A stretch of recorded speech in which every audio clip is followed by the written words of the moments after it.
Sebelum kita akan langsung beranjak ke materi-materi apa aja yang nanti akan kita dengarkan bersama, mari kita simak bersama terlebih dahulu sambutan yang akan disampaikan oleh Ketua STI Al-Badar kepada Bapak Haji HDM Musa Said MSI. Kami silakan.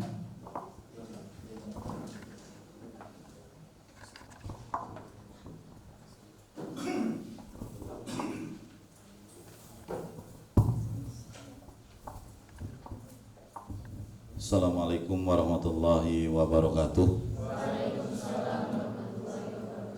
Bismillahirrahmanirrahim. Alhamdulillahi rabbil alamin. Asyhadu an la ilaha illallah wa asyhadu anna Muhammadar Rasulullah. Allahumma shalli ala sayyidina Muhammad wa ala ali sayyidina Muhammad. Amma ba'du. Pada pimpinan KPID yang saya hormati Pak Yusuf. Kalau di sebelah jadi Yosep, kalau di sini jadi Yusuf, nggak apa-apa, sama. Yang saya hormati, selamat datang Pak, selamat datang Kang. Pada seluruh, ini ada Pak Basit, selamat datang. Terima kasih kehadirannya. Kalau ini udah kenal sering, jadi kadang-kadang sering kelupaan malah jadinya. Pak Rafiq ini beliau wakil ketua bidang 3 kebetulan di STI Al-Badar, nanti yang akan menyampaikan acara di seminarnya. Beliau alumni Mesir, alumni Al-Azhar, pernah juga jadi ketua alumni Mesir di Jawa Barat ya Pak Rafiq, dari pesantren Cintawana Tasikmalaya. Ini jauh nih Pak dari Tasik tadi. Baru pulang juga dari Mesir kemarin, bawa misi dagang kopi rencana. Mau buka kafe di Mesir. Terima kasih Pak Rafiq. Kepada seluruh tim dari KPID ya, tim dari KPID dan dari khususnya tamu undangan yang dari Jawa Barat yang saya banggakan, saya hormati, dan seluruh mahasiswa-mahasiswi STI Al-Badar Cipulus Purwakarta yang saya banggakan. Puji syukur kepada Allah Subhanahu wa taala, pagi hari ini kita bisa bersilaturahim. Tentu ini satu kebahagiaan tersendiri bagi kami, didatangi oleh orang-orang penting, orang-orang hebat yang saya yakin kehadirannya akan menambah wawasan buat kita semuanya, kemanfaatan buat kita semua, dan yang jauh lebih penting lagi adalah berlimpah keberkahan buat kita semua. Salawat dan salam tidak lupa kepada Nabi besar Muhammad Sallallahu Alaihi Wasallam, manusia paling baik yang pernah diciptakan oleh Allah Subhanahu Wa Taala, manusia yang sempurna, yang mempunyai teladan dari semua aspek kehidupan kita. Kita mau contoh Rasulullah dalam politik, beliau pimpinan sebuah negara. Kita mau contoh beliau dari perdagangan atau bisnis pengusaha, beliau bisnismen paling sukses di dunia. Kita mau contoh dari rumah tangganya, beliau rumah tangga paling sakinah, paling sempurna yang pernah kita saksikan dan baca sejarahnya. Mau contoh dalam aspek apapun, Nabi besar Muhammad Sallallahu Alaihi Wasallam adalah manusia yang patut menjadi idola, patut menjadi kebanggaan buat kita semua. Dan mudah-mudahan kita semuanya menjadi bagian dari umat Rasulullah yang mendapatkan syafaat, mendapatkan keberkahan dari kehadiran beliau. Satu hal Rasulullah diciptakan adalah li utamima makarimal akhlak. Tugas pertama Rasulullah bukan memerintahkan kita untuk benahi akhlak manusia, karena jahiliyah waktu itu begitu dominannya kekuasaan misalkan, atau perempuan yang dianaktirikan atau perempuan dulu zaman jahiliyah itu Quraisy itu di nomor kesekian kan. Tapi hari ini dengan datangnya Rasulullah, jadi wacana gender, wacana kesetaraan bukan lahir kekinian atau dari barat. Dari zaman Rasulullah sudah ada. Rasulullah datang di utami memakarimal akhlak, untuk menyempurnakan akhlak manusia. Salah satu tugasnya adalah memberi kemuliaan kepada perempuan dan wanita yang menjadi ibu dari manusia itu sendiri. Makanya kalau ini saya senang sekali hari ini karena ada KPID yang hari ini mungkin tema di sini adalah terkait dengan dakwah program siaran keagamaan. Artinya KPID masuk STI itu dapat 2 keistimewaan double. Tidak hanya sekedar STI, tapi di sini adalah Pondok Pesantren Al-Hikamus Salafiyah Cipulus Purwakarta. Kebetulan yang mukim di sini sekitar kurang lebih 6.000 santri dan santri putra dan putri. Artinya tugas kita hari ini begitu berat. Mendakwahkan Islam yang rahmat, yang ramah. Bukan Islam yang marah, bukan. Islam yang ramah. Rahmatan lil alamin itu artinya Islam yang ramah, bukan Islam yang marah. Islam yang betul-betul mampu menjadi solusi buat kehidupan kita bermasyarakat. Hari ini banyak kita tahulah, mungkin tadi sudah ngobrol juga sama Pak Ketua, sama Pak Yusuf, itu banyak hal, banyak sekali pendatang baru yang baru hafal 1-2 hadis sudah berani berfatwa. Ini haram, ini bid'ah, ini nggak boleh, itu nggak boleh, yang boleh yang mana? Semuanya kok dilarang. Ziarah kubur bid'ah, tahlilan bid'ah, mauludan bid'ah, tumpengan, syukuran, kelahiran bid'ah, semuanya bid'ah. Kepala ente juga bid'ah. Zaman Rasulullah nggak ada model kayak kita, itu nggak ada di zaman Rasulullah. Ini muka kita kan bid'ah semua, iya nggak?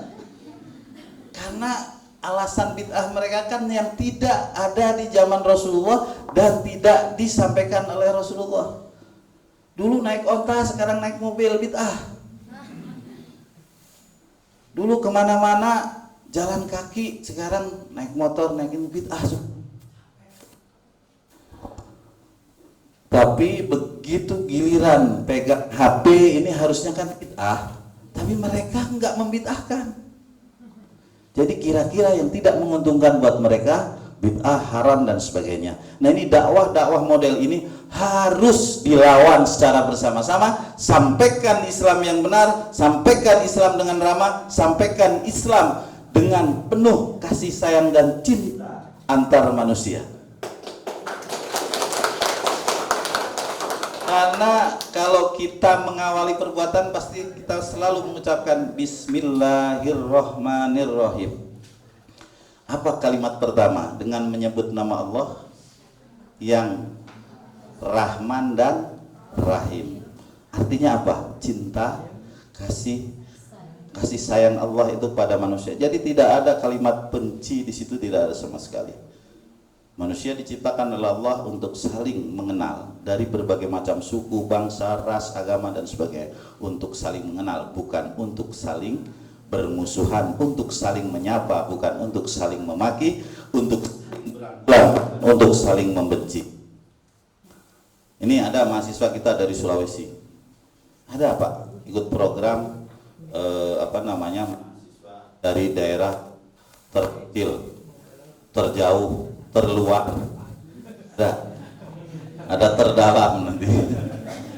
Tapi nggak apa-apa, dia datang dengan semangat yang luar biasa. Ada dari Sulawesi, dari Palu, ada dari Lampung, ada dari, artinya kita membuka ruang seluas-luasnya untuk belajar di sini, belajar bersama-sama bahwa Islam harus sekali lagi disampaikan dengan cinta kasih, karena di Islam tidak memberatkan. Saya tadi sampaikan kepada beliau, Islam itu mudah, ringan. Kamu mau sholat, kira-kira kalau lagi sakit dapat ini nggak? Dapat keringanan nggak? Dapat diskon nggak? Dapat. Kalau lagi sakit nggak kuat berdiri, Islam mempersilahkan kalian untuk duduk sholatnya. Kalau nggak bisa duduk, kalian bisa dengan tiduran. Nggak bisa juga dengan tiduran, kalian bisa mengangkat tanda, misalkan dengan mata dan sebagainya. Nggak ada air, kita bisa pakai tayamum dan sebagainya. Mudah sekali Islam kalau kita laksanakan dengan baik dan benar. Kalau sudah nggak bisa sholat, ya disolati. Iya, kalau nggak bisa sholat kan maut disolati ya tuh.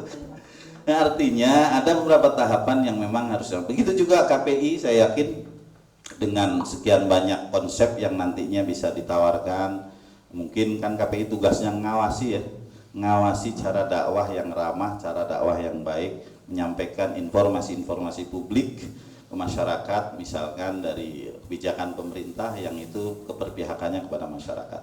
Dan hari ini kita di sini berkumpul di sini untuk mendiskusikan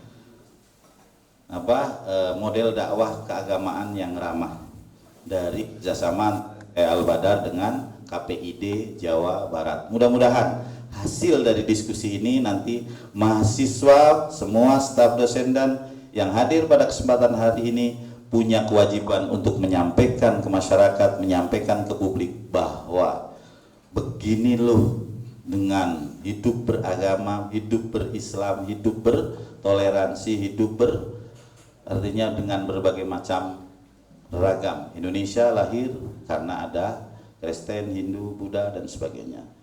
Tidak ada Indonesia tanpa Islam, tidak ada Indonesia tanpa Kristen, tidak ada Indonesia tanpa Hindu, Buddha dan sebagainya.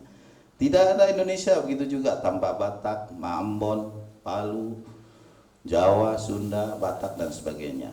Dan semua menyatu dalam Bhinneka Tunggal Ika, Negara Kesatuan Republik Indonesia. Kita lahir, dibesarkan, makan, minum dari tanah dan air Indonesia. Kalau masih ada orang yang bilang tidak atau haram menghormati bendera, itu adalah orang blow on. Saya anggap orang blow on. Kenapa? Kita lahir, besar, makan, minum dari tanah dan air Indonesia. Bahkan kita akan mati, masuk kembali menyatu dengan tanah dan air Indonesia. Iya nggak? Iya. Emang kalau udah mati mau dikubur di mana? Mau pindah ke Afrika? Jauh, repot bawanya. Yang mati dikubur di Indonesia juga. Lagi itu kok nggak boleh mencintai Indonesia? Oh, itu kok bid'ah haram. Orang blow on kok kuadrat. Jahil murokab kalau dalam istilah bahasa Arab.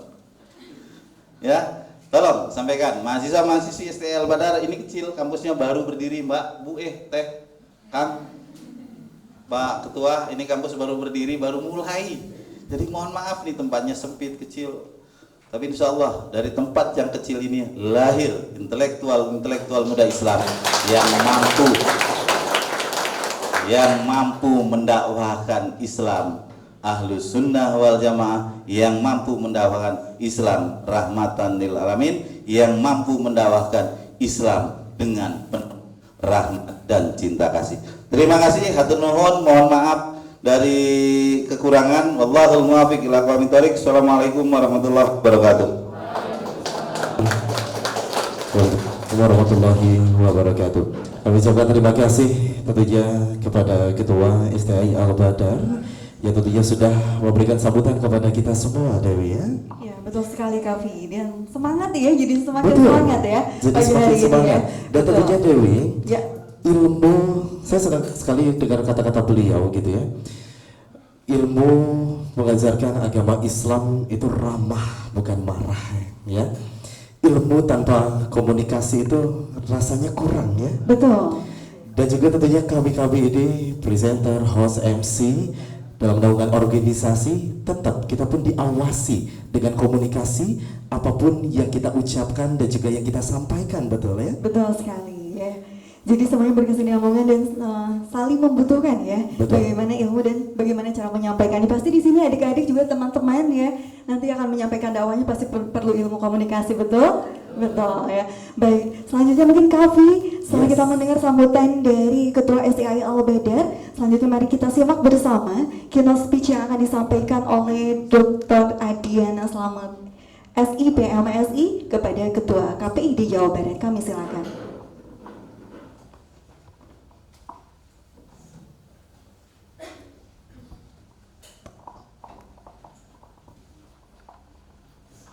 Terima kasih. Ini sebelum sambutan, ini kawan-kawan dari MC BDG ya. Jadi tepuk tangan buat beliau-beliau. yang hari ini ikut serta ya untuk coba mensukseskan agenda Harsyarda. Bismillahirrahmanirrahim. Assalamualaikum warahmatullahi wabarakatuh. Jadi karena Pak Ketua STAI tadi bilang kita ini harus berpegangan pada Bhinneka Tunggal Ika, jadi saya harus lengkap Pak Ketua. Nanti nggak apa-apa lah dibilang bid'ah juga. Assalamualaikum warahmatullahi wabarakatuh. Sampurasun, salam damai sejahtera, shalom, namo buddhaya, salam kebajikan. Karena ini disiarkan live ya di beberapa kanal YouTube, RSSNI, KPID dan yang lain-lain. Yang saya hormati Ketua STAI Al-Badar. Jadi kalau di luar panggilnya Kang, di sini nggak boleh. Jadi Pak Kiai Haji. Nah,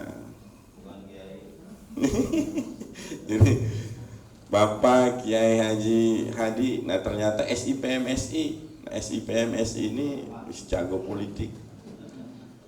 Yang saya hormati Pak Warek, Pak sekaligus pembicara pada pagi hari ini, Bang Yopi, Bang Yusuf Siregar namanya, Pak Ketua.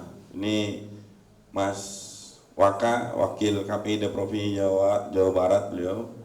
Jadi Kang Ahmad Abdul Basit, jajaran pimpinan STAI Al-Badar, kawan-kawan mahasiswi ya dan mahasiswa yang hadir pada pagi hari ini. Puji syukur saya panjatkan pada Allah Subhanahu wa taala, Tuhan yang Maha Kuasa gitu.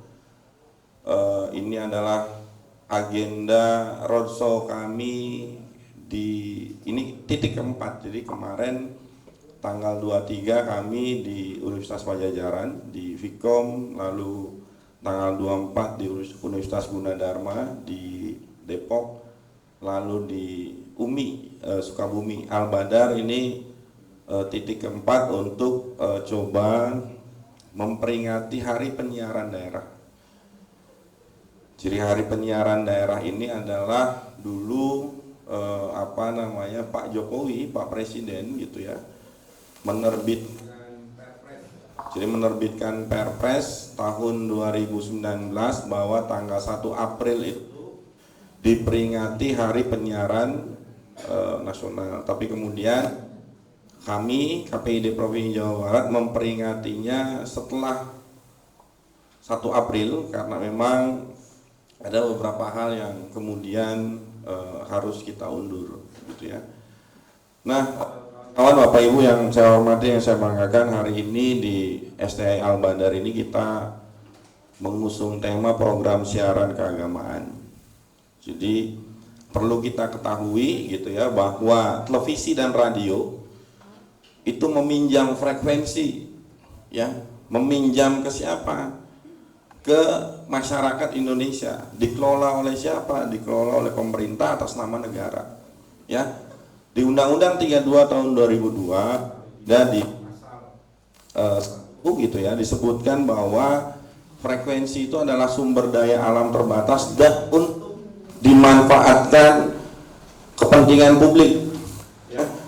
Kalau ngomongin publik itu nggak ada tuh publik Islam gitu ya, Pak Ketua ya, publik Kristen, publik Buddha, ya, publik Hindu gitu ya. Artinya bahwa dalam konsepsi publik di sini adalah publik warga bangsa Indonesia yang kemudian tidak memilah dan memilih gitu ya, apa agamamu, apa sukumu gitu ya, apa golonganmu. Nah sehingga gitu ya, ini menjadi catatan penting ya. Kenapa menjadi penting gitu ya? Karena kita sudah mempunyai konsensus bernegara gitu ya. Konsensus bernegara itu dari Pancasila, Undang-Undang 1945 gitu ya, Bhinneka Tunggal Ika dan NKRI. Undang-Undang Dasar 1945 diturunkan, Pancasila diturunkan melalui Undang-Undang 1945, diturunkan ke permasalahan penyiaran itu pada Undang-Undang 32 tahun 2002. Ya. Di pasal 3 itu disebutkan bahwa penyiaran itu salah satunya itu untuk memperkukuh integrasi nasional. untuk membangun watak dan jati diri bangsa itu sudah jelas Pak Ketua, Pak Warek, ya. Nah sehingga dari permasalahan-permasalahan itu gitu ya, kami KPID Provinsi Jawa Barat dari tahun 2021 itu 2022 itu menetapkan 7 isu strategis dalam penyiaran di Jawa Barat. Salah satunya itu adalah program siaran keagamaan di lembaga penyiaran, ya. Tahun 2022 kemarin kami melakukan FGD, ya. Kami mengundang BNPT, Kodam 3 Siliwangi, Polda gitu ya, Binda, Kesbangpol, Ormas Keagamaan termasuk PWNU Jawa Barat, Pak Ketua gitu, untuk coba mendiskusikan tentang permasalahan-permasalahan yang kemudian di lembaga penyiaran. Kami sodorkan data. Karena ada beberapa aduan dan temuan langsung di kami gitu ya, bahwa ada lembaga penyiaran yang kemudian bahasa kami tidak taat regulasi. Kami gitu Pak Ketua. Jadi KPID ini adalah lembaga negara gitu ya untuk mengawasi televisi dan radio. Jadi ketika tidak menaati regulasi, maka institusi apapun itu melawan negara, kan seperti itu kurang lebih gitu ya. Kurang lebih seperti itu karena pegangannya kan regulasi. Maka kami paparkan gitu ya, aduan ya, ada radio misalkan yang coba membentur-benturkan sesama agama dan agama yang berbeda misalkan ya. Lalu ada radio misalkan yang mendiskusikan tentang tumpeng itu tidak boleh, Pak Ketua ya. Ada beberapa televisi gitu ya, ada beberapa radio yang kemudian tidak mau memutarkan lagu Indonesia Raya. Ada beberapa lembaga penyiaran yang tidak mau sumbernya atau konsepnya perempuan. Clear itu. Datanya ada. Datanya ada itu. Datanya ada.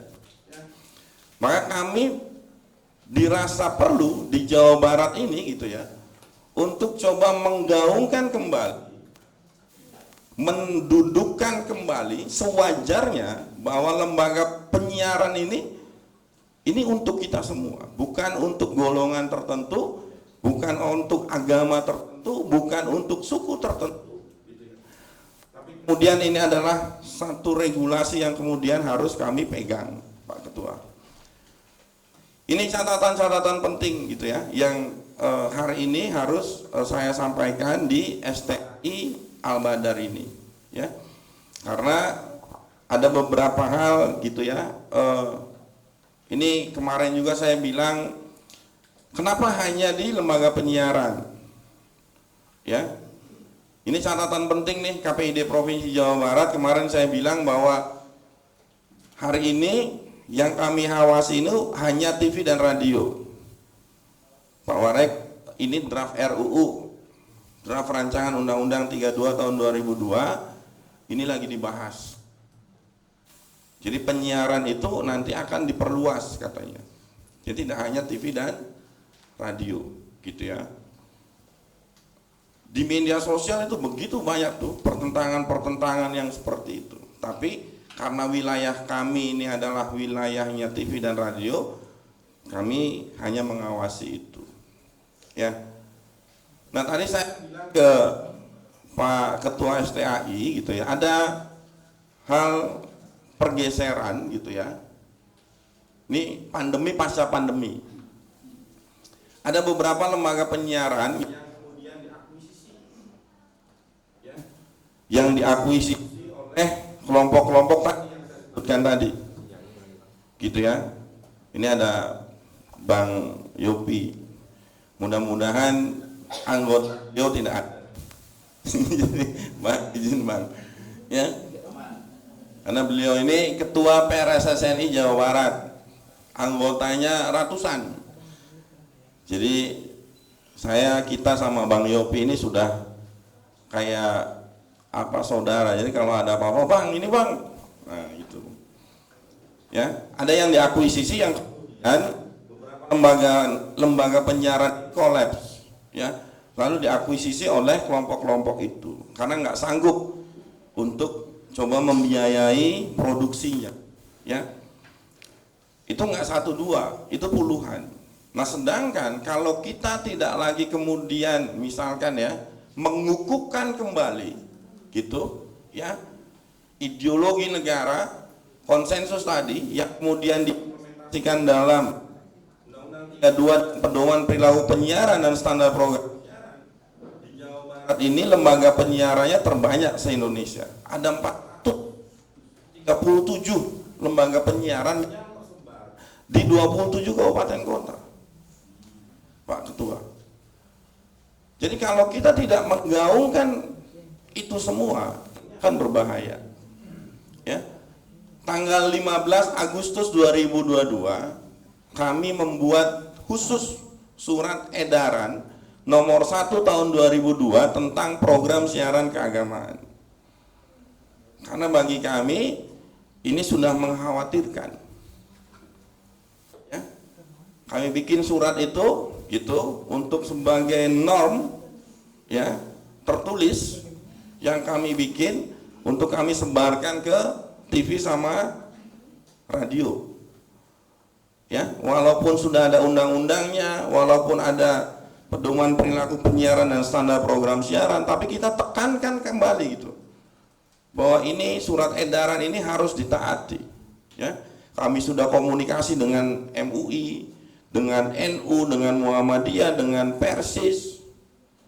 Ya, lintas ormas keagamaan dengan Keuskupan Bandung, dengan Paguyuban Pasundan, gitu ya, dan yang lain-lain, untuk sama-sama menjaga, ya, bahwa tidak boleh ruang publik itu dijadikan ruang privat. Kan lembaga penyiaran ini kan ruang publik. Jadi kalau ceramahnya di agama, di rumah ibadah mungkin sah-sah saja ya. Ceramah gitu ya, tapi kemudian ceramah bukan marah juga ya. Tapi kalau ngomongnya itu di radio, ngomongnya itu di televisi gitu ya, ini kan jadi masalah. Maka hari ini gitu ya di STAI Al-Badar sudah pas gitu untuk membahas itu. Jadi saya masih ingat betul, mungkin tadi saya bilang ke Pak Ketua, saya ini pernah kesini silaturahim ke almarhum Abah pada waktu itu tahun 2019.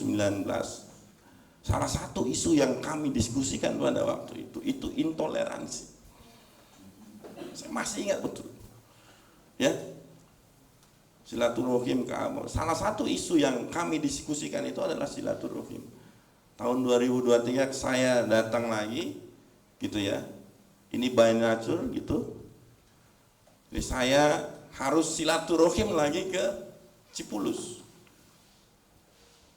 ya, untuk coba sama-sama memegang lagi, gitu ya, bahwa kita ini adalah satu kesatuan anak-anak negara bangsa Indonesia yang kemudian harus menjaga, gitu ya, marwah negara ini tanpa ada yang mencabik-cabik dalam sektor apapun, termasuk di sektor penyiaran. Itu komitmen KPID Provinsi Jawa Barat dalam menjaga ranah penyiaran di Jawa Barat ini.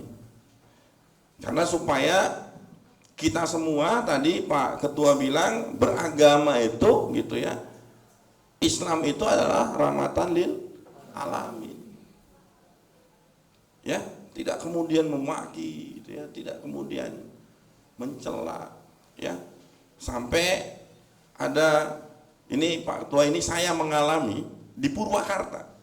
Kawan-kawan, ini saya mengalami, Ketua KPID Provinsi Jawa Barat mengalami ketika datang ke lembaga penyiaran itu ditolak karena narasumbernya perempuan. Kita ini institusi negara. Kan kalau dalam konteks hukum tata negara, konteks politik, ketika menolak institusi negara berarti kan sama aja melawan negara. Coba bayangkan. Ya tapi kita sabar saja. Cuman kita panggil ke kantor Pak Ketua. Kita panggil ke kantor itu dengan alasan A sampai Z. Ya sudahlah, tanda tangan surat pernyataan. Kan gitu, ya. Nah, ini hal-hal yang kemudian harus coba kita desiminasikan gitu ya dalam rangka Hari Penyiaran Daerah, ya.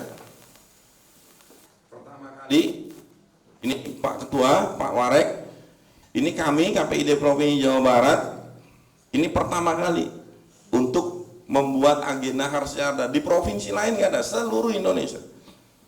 Ini pertama kali kita buat Harsyarda ini dengan rentetan nanti tanggal 29 di Cirebon, tanggal 30 di Kota Tasikmalaya, tanggal 31 di Visip Universitas Pasundan, tanggal 5 kita donor darah di kantor di Jalan Malabar 62, tanggal 6-nya kita acara puncak di TSB.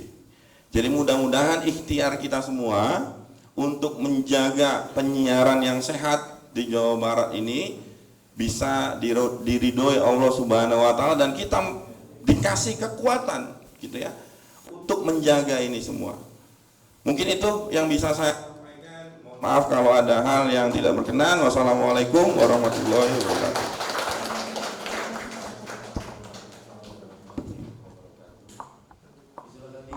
Kita sudah dengarkan bersama-sama sambutan dari Ketua KPID Jawa Barat.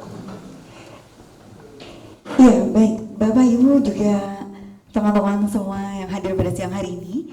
Setelah lagi kita akan menyimak bersama materi-materi yang akan disampaikan oleh narasumber-narasumber yang sudah kita hadir. yang Ya. luar biasa hari ini Betul sudah hadir sekali, juga ya. ya.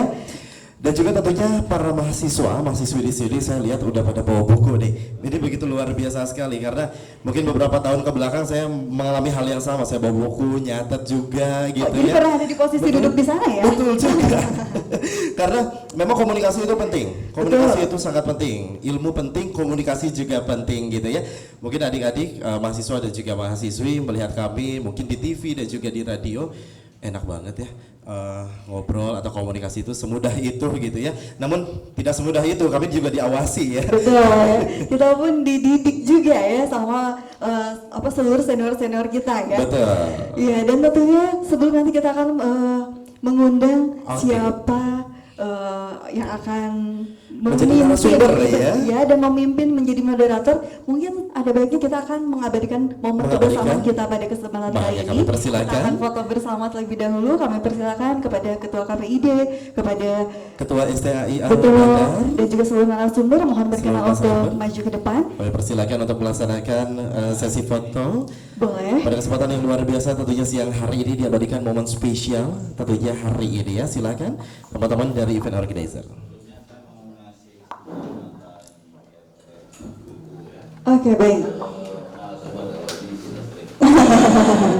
Baik, ini dia sekaligus ya penyerahan cenderamata yang akan diberikan oleh Ketua STAI Al-Badar kepada para narasumber dan juga kepada Ketua Kami persilakan. KPID ya. Kami persilakan dimulai dari diberikan kepada Kang Adiana. Dan tentunya secara simbolis boleh berikan tepuk tangan yang untuk kebersamaan kita pada siang hari ini. Begitu momen yang luar biasa sekali tentunya ya. Dan juga selanjutnya Abah Cipules. Baik. Diberikan langsung kepada Ketua PRSSNI.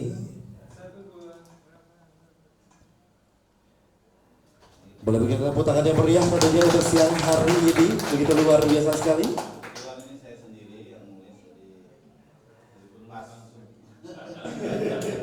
Diberikan langsung oleh penulis ya. Ini merupakan biografi dari Abah Cipules ya. Bagaimana rekan-rekan foto dan videografer? Sudah aman? Oke? Baik, nampaknya ada juga Foto dari boleh. KPID nih. Iya. Hasil penelitian nampaknya ya dari KPID Provinsi Jawa Barat ya, yang akan diberikan langsung tentunya kepada Ketua STAI Al-Badar. Boleh? Boleh kita abadikan dulu momen kebersamaan dan juga buku biografi dari Abah Cipulus.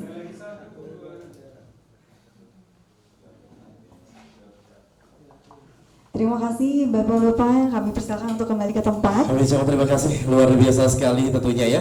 Baik, kepada seluruh para mahasiswa dan juga mahasiswi, saya yakin ini sangat bersemangat sekali untuk mendengarkan sesaat lagi dari narasumber-narasumber terbaik kita. Namun mohon izin untuk diingat, di akhir rangkaian acara kita ada coaching klinik. Betul sekali ya, kita akan ada public speaking and coaching clinic by MCBDG, yang mana ini merupakan kolaborasi juga atau kerjasama dengan KPID Jawa Barat dan juga Diskominfo Jawa Barat.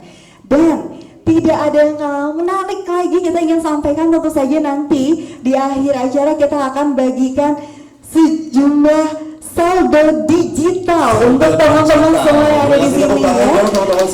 Jadi pastikan ini harus keluar ya. Jadi pastikan semua teman-teman harus ada yang bawa pulang ini saldo digital. Kalau enggak kita yang bawa pulang. Nah, Ya. kalau nggak kita aja yang bawa pulang ya. Kita yang bawa pulang kalau teman-teman nggak mau. Pada bawa handphone kan? Bawa dong, bawa Bawa. ya. Nah, karena nanti ada saldo digital, tahu kan saldo digital ya, banyak ada OVO, GoPay, Betul. dan lain sebagainya. Nanti kita akan bagikan ke teman-teman semua di akhir rangkaian acara Betul. ya. Atau teman-teman juga mau mengabadikan momen pada kegiatan kita hari ini juga boleh, jangan lupa di-mention juga di @mc.bdg, di-mention juga ke KPI di Jabar dan juga Diskominfo Jabar. Betul sekali, tentunya dalam rangkaian acara yang begitu luar biasa. Sesaat lagi silahkan tentunya untuk dipersiapkan pulpen dan juga bukunya tentunya ya. Oke, dan juga saya ingin menginformasikan tentunya teman-teman dari MCBDG, organisasi kami tentunya ya, yang menaungi seluruh MC-MC, penyiar dan juga host ataupun MC gitu ya di Kota Bandung.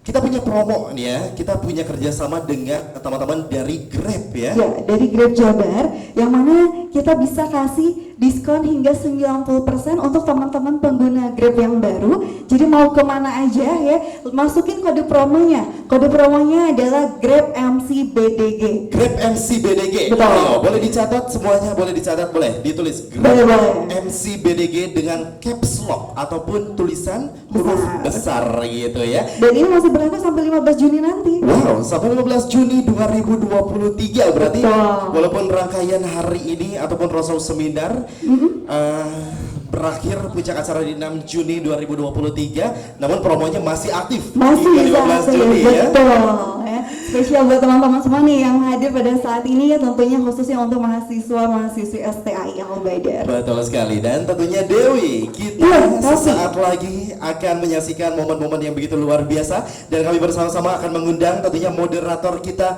pada siang hari ini. Betul sekali, di sini ada Kang Reda Sofyan dari Radio FBFM. Boleh berikan tepuk tangan untuk Kang Reda. Persilakan.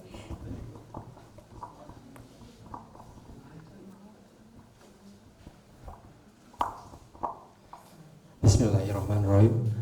Assalamualaikum warahmatullahi wabarakatuh. Gimana? Udah siap semua untuk kita berdiskusi, menambah ilmu, ataupun kita bisa ngobrol lebih dalam dengan orang-orang yang wow, menjadi pakar-pakar dari penyiaran di daerah kita ini nih ya, ataupun public speaking. Yang pasti di hari perayaan di hari penyiaran daerah Jawa Barat ini di 2023 ini, kita bakal membahas tentang program siaran keagamaan yang dimana sekarang itu banyak sekali dari beberapa narasumber atau kadang-kadang si pembawa acara yang justru menjadi hal yang harus benar-benar diperhatikan, karena bisa menjadi, kalau kata anak muda zaman sekarang, kalau ngobrolin soal keagamaan itu jurang banget kalau misalnya salah ya.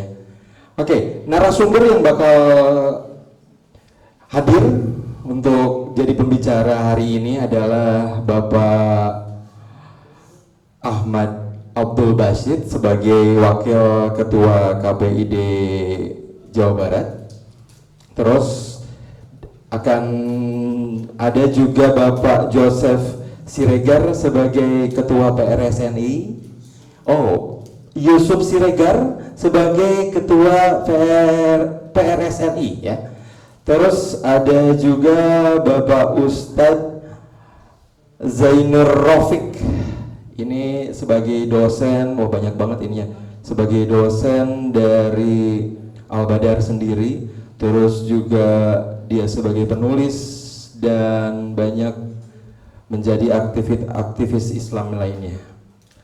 Oke, mungkin kita akan panggil sambut semua para narasumber untuk kita ngobrol lebih dalam lagi tentang penyiaran keagamaan. Mari kita sambut untuk Bapak Abdul Basit. Oke, kita sambut Bapak Yosef Siregar dulu. Silakan Bapak Yosef. Tepuk tangan untuk Bapak Yosef Siregar sebagai Ketua PRSNI.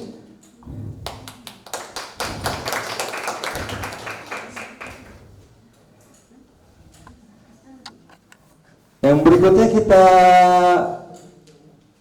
panggil Bapak Zainur Rafiq sebagai dosen, ya tepuk tangan, sebagai dosen dan juga aktivis ya, aktivis terus juga mahasiswa, maksudnya pernah menjabat sebagai Presiden Mahasiswa Indonesia di Mesir, terus juga sebagai Sekjen kerjasama pelajar setimur Tengah, dan banyak lagi yang lainnya, termasuk banyak buku-buku yang dihasilkan oleh beliau juga mengenai keagamaan ya Pak ya. Oke, mungkin terima kasih atas waktunya Pak Yusuf sama Pak Ustadz Rafiq ya, Pak Ustadz Rafiq. Kita akan berbicara mengenai penyiaran keagamaan yang mungkin sekarang ini kalau kita ambil dari era digital, banyak sekali obrolan-obrolan yang sebetulnya memang harus sangat disaring, yaitu tadi yang seperti dikatakan oleh Bapak Ketua KPID Jabar yang tentang Islam itu memang rahmatan lil alamin, yang memang harus lebih adem, lebih ngalir. Nah, menurut Bapak Yusuf dulu mungkin ini seperti apa tentang program keagamaan, siaran keagamaan di terutama di Jawa Barat dulu ini? Silakan Pak. Karena ini sensitif, karena ini ada aturan, izinkan saya membacanya untuk bisa difahami, karena saya tidak boleh keluar dari aturan main yang sudah ada. Oke. Bismillahirrahmanirrahim.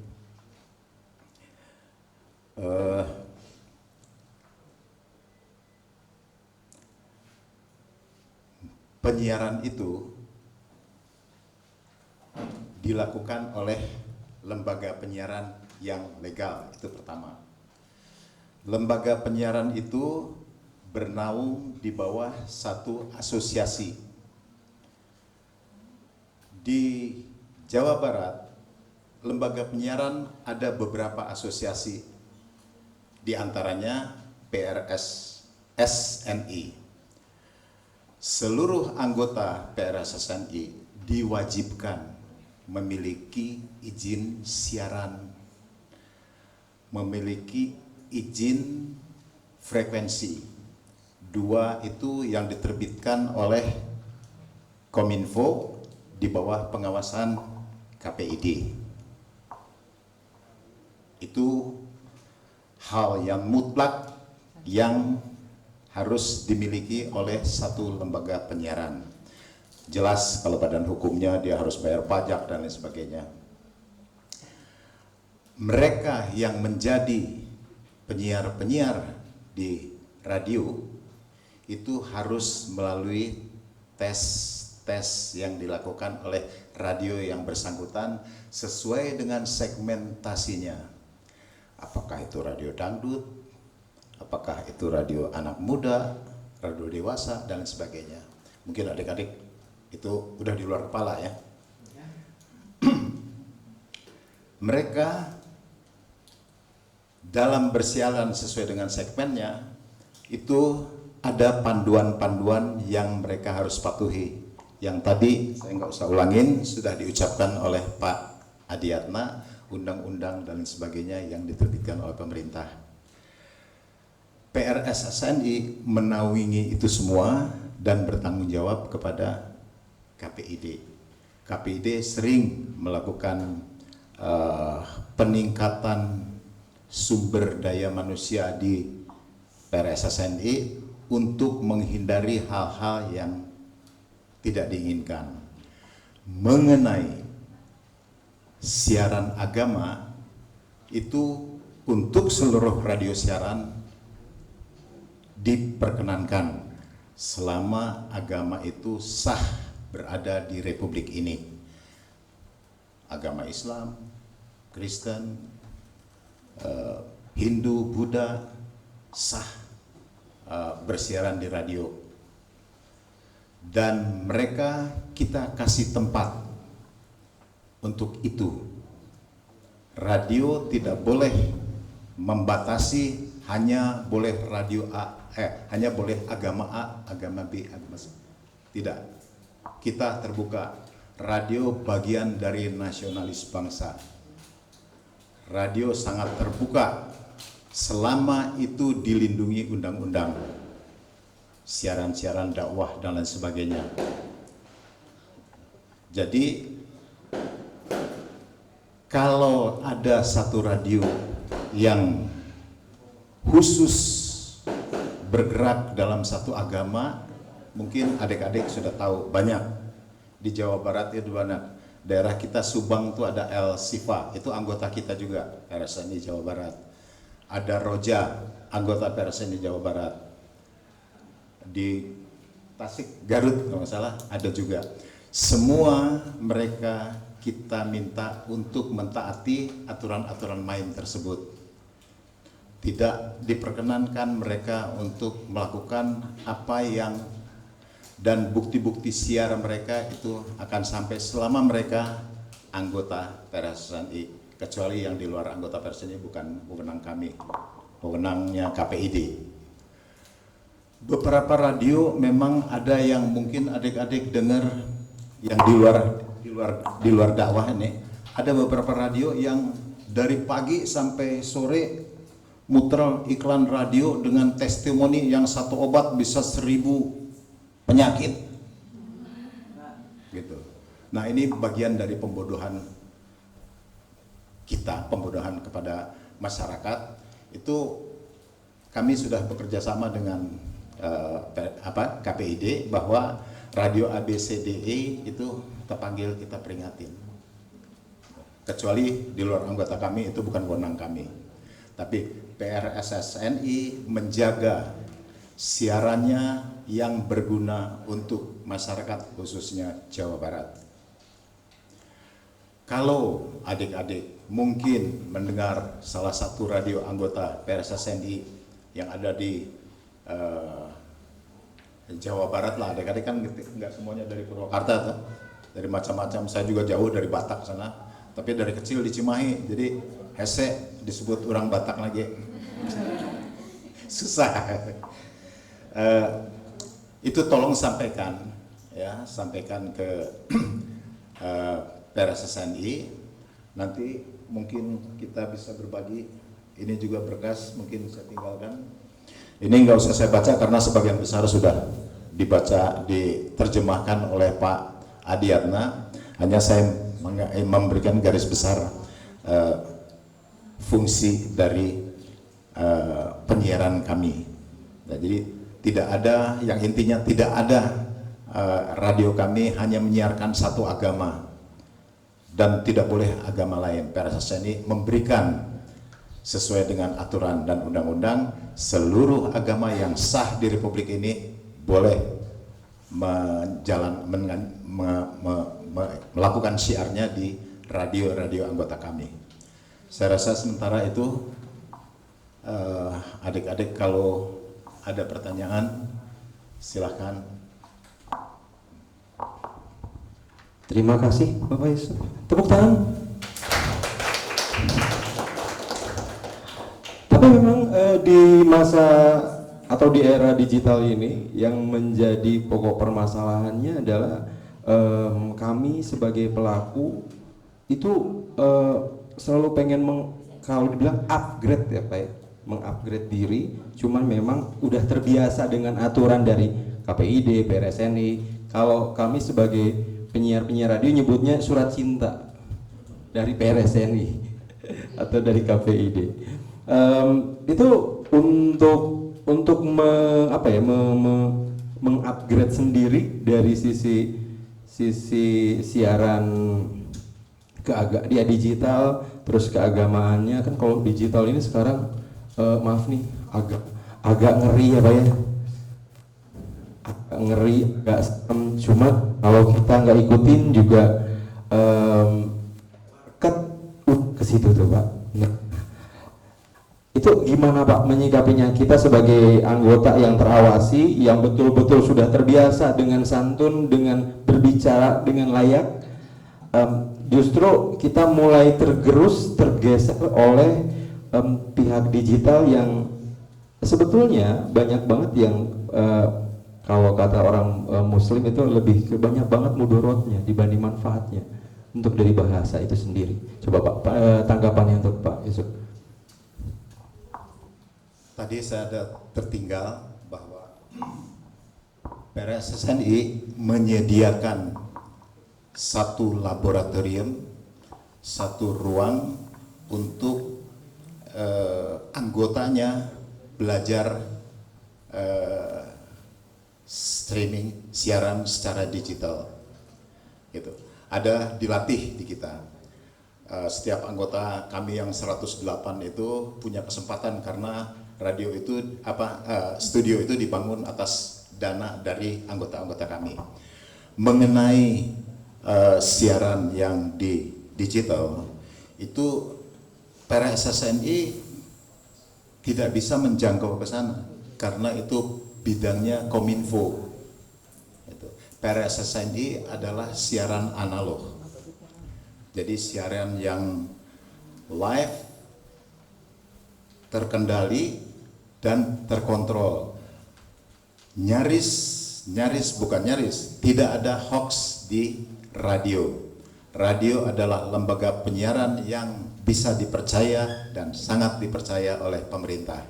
Oleh karenanya layanan-layanan masyarakat yang ada di Pemprov Jabar itu selalu bekerja sama dengan PRSSNI melalui lembaga penyiarannya.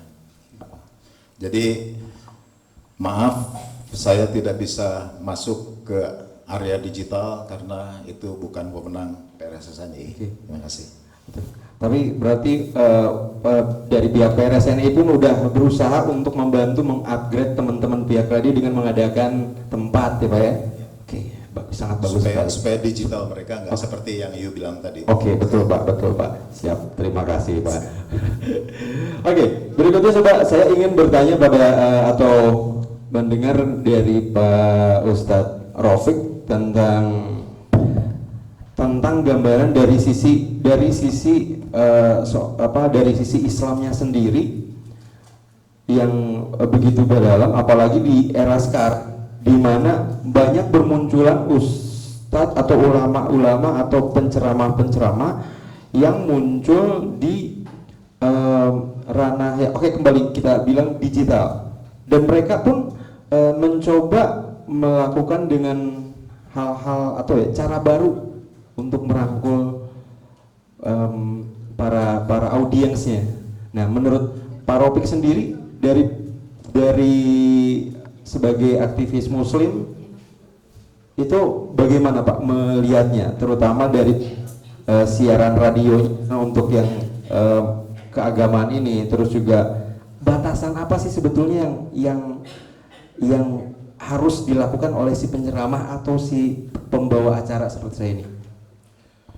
Baik, terima kasih. Bismillahirrahmanirrahim.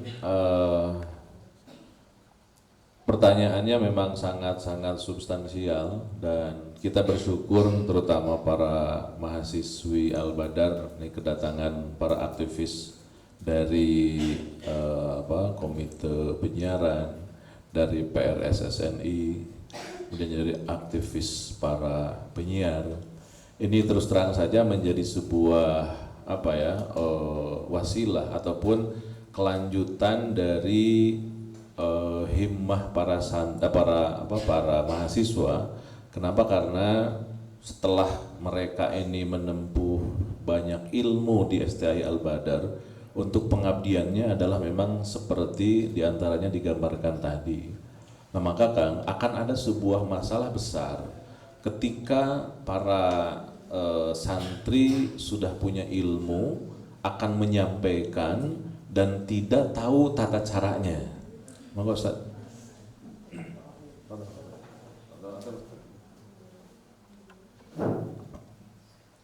Nah, jadi saya ingin menyampaikan bahwa momen ini adalah momen yang sangat luar biasa untuk mengkolaborasikan antara nilai yang murni kita ambil dari Quran, dari hadis, dari kitab-kitab dengan dunia how-to-nya, dari PRSNC, kemudian dari komite penyiaran. Ini akan menjadi sebuah kolaborasi yang sangat bermanfaat terutama bagi para mahasiswa.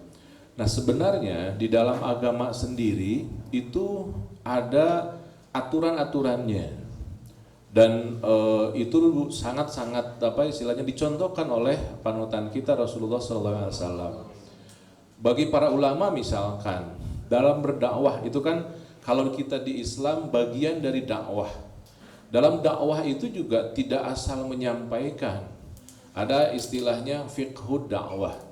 Seorang ulama besar namanya Syekh Abdul Halim Mahmud mengarang satu kitab besar judulnya Fiqhud Dakwah.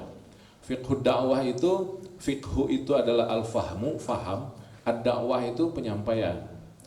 Jadi sebenarnya kalau kita lihat literatur turos, literatur keagamaan klasik itu sangat-sangat luar biasa dan lebih detail. Kalau sekarang misalkan di PRSNC, kemudian di komite penyiaran, itu ada aturan-aturan pada zaman dahulu ketika Islam pada puncaknya pun sebenarnya ada. Artinya bagi mereka-mereka yang mengatakan bahwa Pranata penyiaran yang seperti ini seolah-olah diadari itu tidak benar. Termasuk dalam kitabnya Abdul Halim Mahmud itu tentang fiqhu dakwah, bahwa dakwah itu tidak asal disampaikan sesuai dengan yang kita miliki informasinya kemudian disampaikan seenaknya. Kemudian ketika kita punya rukun untuk penyampaian, kan ada istilahnya kalau dalam Islam ada dalil, kemudian juga ada madlulnya. Kebanyakan di antara kita dapat hadisnya, dapat Qur'annya, dalilnya, sampaikan. Padahal di dalamnya juga harus dilihat madlulnya. Artinya bukti fisik ataupun realita peradaban pada waktu itu. Jadi tidak boleh hanya menyampaikan dogma-dogma yang kita ambil, yang kita pahami kemudian disampaikan. Jadi bagus sekali kalau memang PRSNC tadi membidangi keamanan di wilayah itu, terutama juga KPI ya. KPI. Cuman memang kalau lihat kondisi negara sekarang sebenarnya masih ada yang loss. Seperti tadi disampaikan oleh Pak Ketua kan. Saya waktu itu ini agak sharing buat anak-anak mahasiswa juga ya. Ketika menyampaikan dakwah di TV itu saya dikenalkan sama teman-teman di TV, Ustadz kemarin saya sudah manggil Ustadz ini. Kenapa? Lihat di komite penyiaran itu beliau tampil di menit kesekian, dia membahas masalah ini, masalah ini, masalah ini. Jadi ketika disampaikan dan tidak sesuai dengan aturan-aturan kenegaraan, itu sudah bisa. Nah, problemnya adalah sekarang medsos ini jauh lebih besar. Artinya medsos ini anak-anak kan bisa bikin sesuatu ataupun juga hoax dapat, kemudian bikin TikTok, bikin Twitter, bikin YouTube kan gampang. Nah, itu belum tercover secara secara hukum lah taruh, walaupun ada dari dari kepolisian juga sebenarnya sudah masuk tapi masih umum. Jadi ini butuh tasjih, butuh dukungan dari kaum istilahnya itu intelektual terhadap PRSNC ataupun juga ke KPI untuk memang lebih masif. Kalau tadi disampaikan ada rancangan undang-undang nomor berapa? Yang 23 ya? 32 ya. Itu memang harus kenapa? Untuk menyelamatkan negeri kita. Kalau dibiarkan begitu saja, terus terang saja sinyalemen bahwa negeri kita akan seperti Suriah itu akan terjadi. Kenapa? Karena benturan, saya pengennya begini, kamu pengennya begitu, saya bebas menyampaikan, dia bebas menyampaikan, akan masuk nanti kalau di anak-anak mahasiswa kan ada istilahnya echo chamber ya, artinya satu kondisi digital yang membuat mentalitas kita menjadi mental yang bahaya. Misalkan saya senang dengan si A, di laman media sosial kita yang banyak akan si A. Kenapa? Karena memang bank data digital seperti itu. Kebaikan-kebaikan yang kita tidak suka dengan, misalkan Anda tidak suka dengan presiden misalkan, kebaikan presiden nggak bakal masuk di dalam alat medsos Anda. Kenapa? Karena memang dunianya begitu. Echo chamber, kemudian filter bubble, istilah-istilah seperti itu memang membahayakan kita. Nah, ini dibutuhkan oleh para mahasiswa untuk juga melek. Bahkan bisa jadi dan sekarang tidak ada orang yang tidak punya gadget. Dan semua ini di sini. Maka kegiatan seperti ini, sosialisasi seperti ini memang sangat-sangat dibutuhkan, Kang. Untuk apa? Untuk menjalankan agama memang sesuai dengan peruntukannya. Dan agama memang diarahkan untuk menjaga ketentraman, ketenangan, kenyamanan. Itu yang dimaksud dengan adanya maqasidus syar'iyyah. Bukan hanya dakwah, bukan hanya dakwah dengan fatwa-fatwa, tapi ada maqasidnya. Maqasid dari syariah itu apa? Di antaranya adalah menjaga ketentraman. Jadi bagaimana kita bisa menjaga ketentraman yang itu merupakan ideologi agama, sementara kita hapuskan dengan ujaran kebencian, ketidaknyamanan. Nah, itu harus ada pola yang mengarahkan ke situ. Jadi di sini mungkin teknologi AI itu benar-benar harus dijaga, Pak ya. Betul. Jadi nggak semuanya positif. Mungkin pemirsa ada di sini, peserta di sini ataupun teman yang ada di rumah ngerasa seneng sama ada teknologi AI, ternyata teknologi AI juga bisa membahayakan kita semua karena lebih mengerucutkan gitu Pak ya, dengan apa yang kita pikirkan gitu Pak ya. Sekarang jutaan bahkan miliaran dolar kita bisa dapatkan hanya dengan modal Samsung gitu ya, karena kita bisa selancar kemana-mana gitu. Nah, ini yang harus memang kita pahami bahwa ada kesempatan besar, tapi juga di situ ada tantangan yang harus kita hadapi. Oke, siap Pak Raufik. Saya coba mau bertanya sama Pak Abdul Basit dari pihak KPID sendiri. Ini yang paling penting, yang paling saya khawatirkan justru dari penyiaran adalah ketika dipotong bait di TV ini, misalnya dipotong bait yang mungkin krusial dan di-share di media sosial. Nah, itu gimana Pak tanggapan dari Pak Basit sendiri sebagai dari pihak KPID? Ya, makanya saya ingin menyampaikan kalau butuh informasi yang lengkap, informasi yang sudah terverifikasi, dipastikan kebenarannya, dengerin radio atau nonton TV gitu. Jangan hanya di medsos, karena kalau di medsos itu kadang nggak utuh. Bahkan kalau hari ini adik-adik saya di sini yang pakai TikTok kan TikTok hanya berapa detik gitu ya? Iya, paling lama 3 menit. Betul. Kadang cuma diambil inti-intinya tapi nggak utuh gitu. Ngambil intinya aja udah pilih-pilih tuh. Bisa jadi maknanya sudah berubah dari situ. Makanya hari ini kami juga mengkampanyekan bersama PRSSNI dan asosiasi yang lain, ayo kembali dengarkan radio, kembali tonton televisi. Karena selain informasinya sudah terverifikasi, sudah dicek dan dicek, lembaga penyiaran ini ada yang ngawasi, ada KPI gitu ya. Terus alamat dan orang-orang penanggung jawabnya itu jelas. Jadi kalau adik-adik main ke Bandung gitu ya, dengerin Urban Radio, nah ini pemiliknya Bang Yopi nih yang di sebelah saya ini. Waduh. Atau Kan biar awet muda Pak.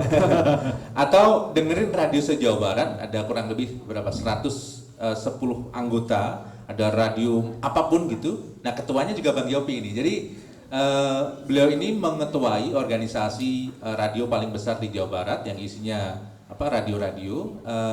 Di situ hari ini kami mengajak kembali, ayo kembali ke radio, kembali ke televisi.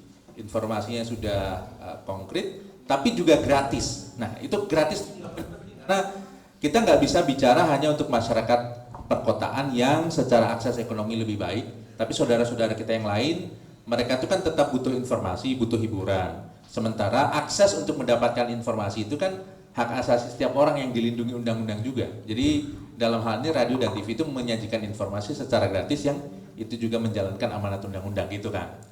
Oke. Berarti di sini juga menegaskan bahwa untuk para pengusaha media untuk benar-benar berpikir pintar gimana caranya tidak tergerus oleh teknologi digital ya Mas. Iya. Oke. Berarti dari sisi ini saya mulai senang nih Mas, dari beberapa radio teman-teman di Bandung, teman-teman di Jakarta pun udah mulai, ataupun di Purwakarta, di Subang itu udah mulai mereka mengambil dari bibit-bibit digital. Maksudnya kayak Instagram selebgram, terus juga ini ya, dan akhirnya mereka soalnya seperti saya itu berbicara kasar sedikit aja, aduh besok surat datang nggak ya, salah nih ngomong, besok surat datang ya. Beda dengan yang terjadi di digital ya Pak ya, itu ngomong udah nggak ada batasan-batasannya. Nah dari sisi potongan ini nih Pak, saya kembali coba ke Pak Raufik. Pak Ustadz Raufik, saya mau bertanya tentang Pak Raufik kan mungkin pernah berada di sisi di luar Indonesia, lama di Timur Tengah. Dari sisi penyiaran itu sendiri di daerah sana, terutama untuk sisi keagamaannya ini gimana Pak? Baik, terima kasih. Jadi memang salah satu poin terpenting yang harus kita syukuri Kang ya, memang sisi itu. Saya kebetulan insya Allah di negara Mesir itu sekitar 10 tahun. Kemudian di Saudi, di Mekah dan Madinah juga sudah lebih dari 6-7 tahunan lah, terus mondar mandir gitu kan, dan di beberapa negara Middle East-nya. Memang saya sangat setuju bahwa kita itu harus bersyukur. Jadi keberagamaan kita di negeri kita itu luar biasa bebas. Di Mesir misalnya kan, kita kumpul-kumpul saja di masjid, lebih dari 5 menit setelah sholat itu nggak ada izin, nggak ada surat lisensi, nggak ada alasan kecuali masuk penjara. Masjid itu, coba di kita baru izin rame-rame yang sebulan sekali saja bukan dipersulit ya, itu kan sudah menjadi masalah. Artinya memang umat Islam di Indonesia pun harus banyak orang yang mengingatkan bahwa kebebasan beragama di Indonesia itu luar biasa. Mohon maaf kalau selama ini kita banyak mengatakan isme-isme dari wilayah di wilayah Saudi lah taruh ya, yang mengatakan bahwa memang itu Wahabi misalkan. Orang Wahabi sendiri sekarang ini kalau melakukan seolah-olah pembangkangan, mengkritik saja, jam 4, jam 5, jam 6 itu sudah masuk di penjara. Kemudian kalau misalkan puasa ataupun Idul Fitri lah, ada yang memfatwakan beda dengan pemerintah, nggak ada alasan, nggak ada, pasti langsung masuk penjara. Artinya itu masuk dalam wilayah kriminal. Itu di negara-negara yang umat kita mengatakan bahwa itu suhunya Islam gitulah. Nah, sisi itu yang memang sangat-sangat miris. Mereka melihat bahwa ini adalah suhunya Islam, tapi pengekangan yang sebenarnya dalam tanda kutip tidak manusiawi itu belum disadari oleh umat kita, sehingga kita tidak bisa bersyukur dengan aturan yang ada di negeri kita. Maka memang harus ada gelombang yang tahu tentang dunia dunia di Timur Tengah yang dibahasakan dengan bahasa kita, sehingga kita sepakat bahwa Bhinneka Tunggal Ika itu kanzun kalau bahasa Arabnya, mutiara yang harus dipelajari justru oleh orang Arab. Syekh Al-Azhar kemarin 2 tahun kemarin kesini, apa yang dilakukan oleh beliau pulang? Kata beliau, ternyata di Indonesia itu ada mutiara namanya Pancasila yang harus orang-orang Timur Tengah belajar. Dan memang itu yang tidak ada di Timur Tengah. Maka kalau misalkan kita mengatakan wah Islam tuh di Mekah, di Madinah, di negara-negara Arab gitu kan, sebenarnya aplikasi Islamnya itu sendiri banyak di negara kita. Yang dilakukan oleh Rasulullah SAW. Maka dalam sedikit makalah saya singgung sedikit tentang ada sebuah penelitian beberapa disertasi bahwa negara yang paling dekat dengan sistem yang dibangun oleh Rasulullah itu adalah Indonesia. Itu yang disebut dengan Darul Mitsaq. Jadi negara yang dibangun oleh Al-Mitsaq, perjanjian. 4 pilar itu Pancasila, Undang-Undang, kemudian Bhinneka Tunggal Ika dan NKRI, itu adalah mitsaq yang dibangun seperti Rasulullah membangun yang namanya Piagam Madinah. Jadi negara yang sebenarnya yang paling Islami, yang sesuai dengan yang dicontohkan oleh Rasul itu udah Indonesia. Tepuk tangan untuk Indonesia. Dan ini harus menjadi sebuah kebanggaan teman-teman gitu kan. Jangan sampai dikit khilafah. Dia juga nggak tahu khilafah itu apa. Ini yang kadang-kadang jadi kontraproduktif gitu kan. Akhirnya masuklah ke wilayah kebencian, udah kemana-mana itu. Dan itu saya yakin sudah tidak Islami. Padahal negara kita adalah negara Islam terbanyak, betul, dengan populasinya, tapi dengan bineka keragaman yang begitu luar biasa cantiknya, Pak ya. Iya. Dan yang paling penting harus dimunculkan juga kan, itu lebih persis ketika zaman Rasulullah SAW.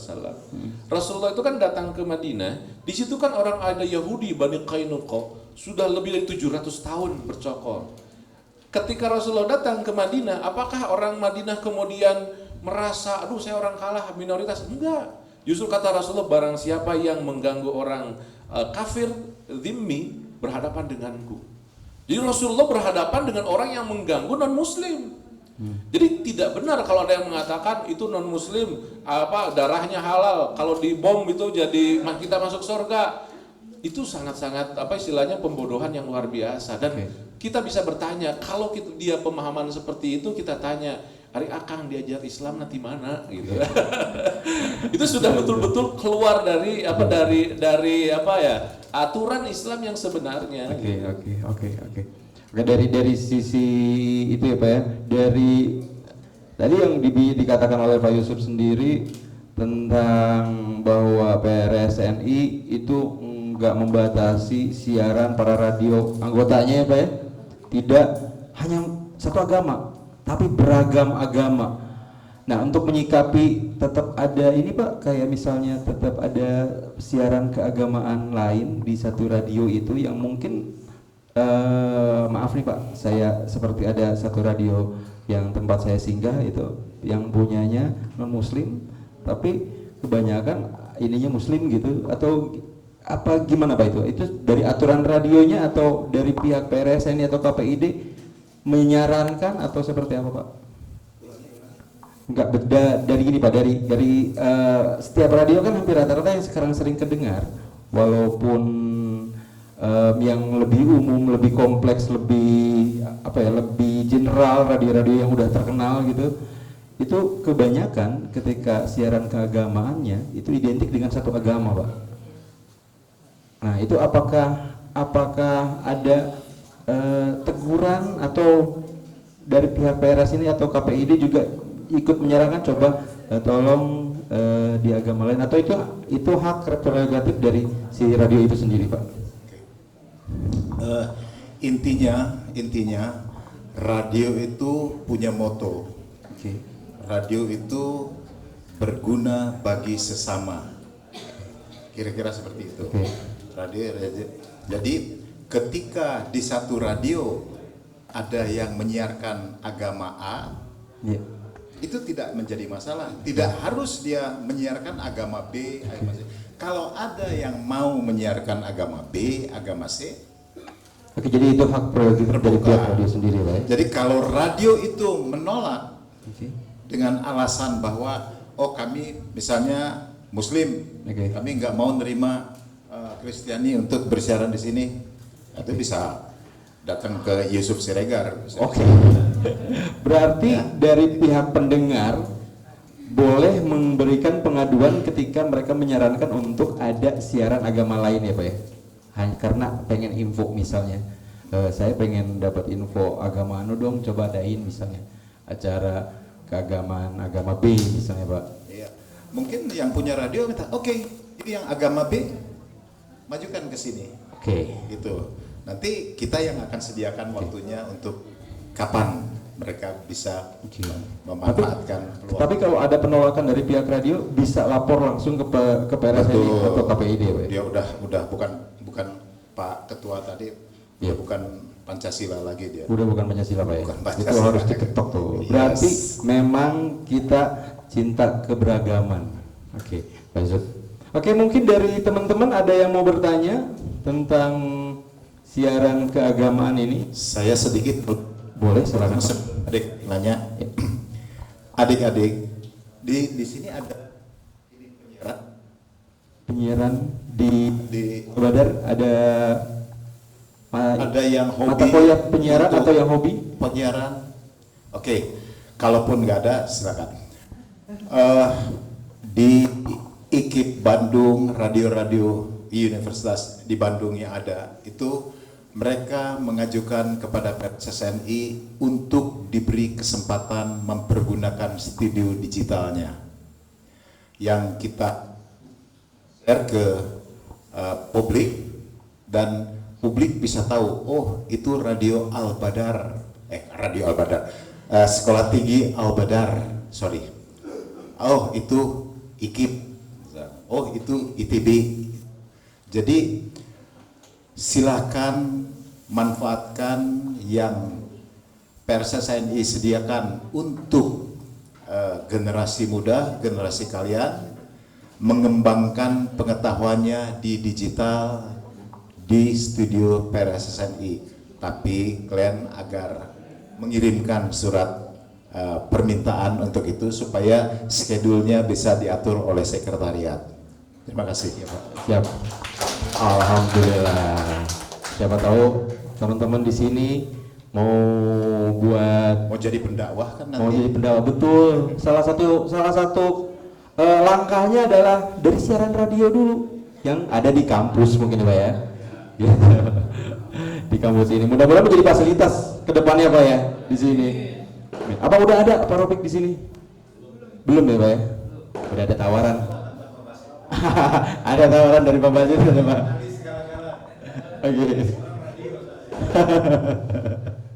Oke. Silakan teman-teman, ada yang mau bertanya tentang penyiaran keagamaan ini? Mungkin kedepannya kan ada yang bercita-cita menjadi seorang pendakwah atau menjadi seorang aktivis Islam yang banyak bermunculan sekarang, Pak, ya, di radio, di TV, dan di media sosial.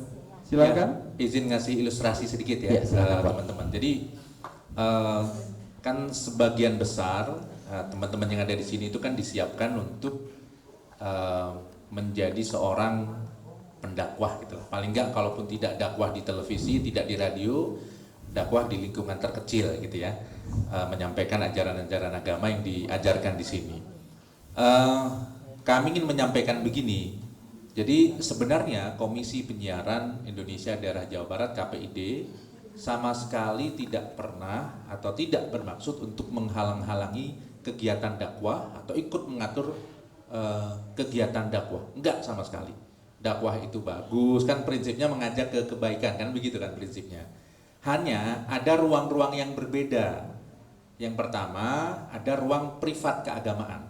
Ruang privat keagamaan itu ya kalau di sini mungkin di madrasah, di masjid, di tempat-tempat tholabul ilmi gitu.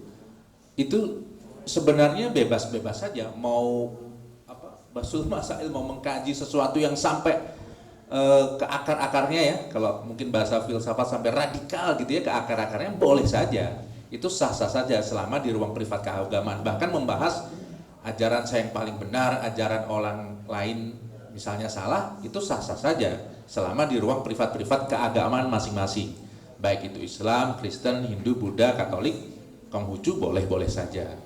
Tapi ada tapinya tuh. Nah, ini suatu saat jika adik-adik saya di sini punya kesempatan, punya peluang untuk menjadi pendakwah atau penceramah di radio dan televisi, nah itu aturan mainnya berbeda.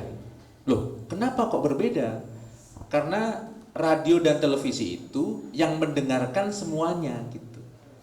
Kan boleh misalnya saya pengen dong punya radio yang siaran Islam misalnya. Boleh. Tapi apakah kita bisa membatasi yang mendengarkan hanya orang Islam saja? Kan enggak. Pas muter di radionya kan bisa nangkep sinyal apa saja kan? Atau saya ingin format siaran saya siaran Kristiani. Tapi kan nggak bisa membatasi juga yang mendengarkan. Misalnya orang Islam jangan mendengarkan, orang Hindu jangan mendengarkan, kan nggak bisa juga. Semua orang, karena itu di ruang publik, ya bahasanya ruang publik itu, semua orang bisa mengakses. Nah, karena semua orang bisa mengakses, negara kita mengatur, kita harus punya tenggang rasa soal itu. Boleh menyampaikan ajaran-ajaran keagamaan, tapi tidak dengan menjelekkan paham atau ajaran agama lain.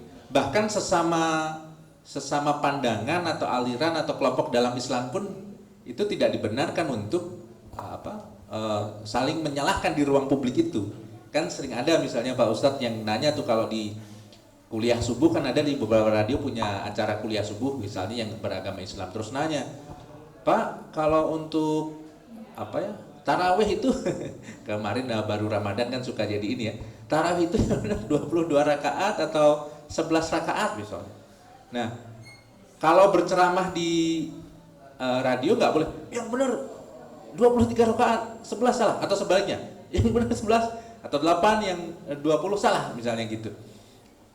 Tidak boleh hitam putih begitu, harus memberikan pandangan menurut mazhab ini begini, menurut mazhab itu begitu, sehingga publik mendapatkan informasi yang lebih komprehensif. Nah, prinsipnya begitu, termasuk dalam dakwah agama yang lain. Misalnya kan ada juga kawan-kawan kita, saudara-saudara kita yang Hindu, yang Buddha, yang punya siaran radio dan televisi. Sama, mereka prinsipnya mengajak kebaikan, tidak untuk menyalahkan atau menjudge ajaran agama yang lain gitu. Karena di ruang publik semua orang bisa mendengar.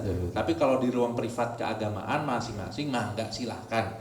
Karena itu bukan dari kewenangan yang juga diawasi oleh Komisi Penyiaran gitu. Nah, satu lagi Kang izin tadi menyambung yang disampaikan oleh Pak Ustadz Raufik tadi soal hari ini. Betul, salah satu yang jadi kekhawatiran kami juga Pak Ustadz adalah soal bebas tidak bertanggung jawabnya di sosial media. Nah, sosial media itu kan siapapun bisa mengatur kan? Betul. Tapi kita nggak pernah tahu tuh, misal ada akun sosial media di Purwakarta gitu, @Purwakarta terkini atau info Purwakarta gitu. Kita pernah tahu nggak itu yang punya siapa? Alamatnya di mana? Betul. Kalaupun dia menyampaikan informasi, kita nggak bisa nelusuri tuh penanggung jawabnya siapa gitu. Nah, kalau radio dan TV itu penanggung jawabnya jelas. Teman-teman mau tanya, Pak ini ada radio di Purwakarta begini, ini yang punya siapa? Nanya ke KPID, kami punya datanya semua. Yang punya orang ini, alamat studionya di sini, penanggung jawabnya Pak atau Bu ini nih. Jadi kalau siarannya macam-macam, jelas tuh orang yang akan diprotes atau dimarahin gitu ya. Tapi kalau sosial media karena tidak jelas penanggung jawabnya, nah itu sesuatu yang hari ini juga jadi ancaman meskipun ada peluang di sana. Maka hari ini tadi Pak Ketua KPID menyampaikan dalam keynote speech-nya adalah kami sedang mengusulkan bersama dengan masyarakat penyiaran di Indonesia itu untuk merevisi undang-undang penyiaran. Undang-undangnya sudah cukup jadul, 20 tahun yang lalu. Jadi Undang-Undang Nomor 32 tahun 2002 itu bahkan mungkin 11 tahun yang lalu ya sekarang ya. Itu sudah 21 tahun yang lalu. Dulu hanya mengatur bahwa penyiaran itu radio dan televisi. Ya mungkin waktu itu yang buat undang-undang juga nggak kebayang ya Pak ya, bahwa ternyata radio dan TV itu suatu hari berkembang. Nah sekarang penyiaran itu kan ternyata tidak hanya di radio dan televisi kan, podcast banyak gitu ya. Kemudian kalau teman-teman radio ada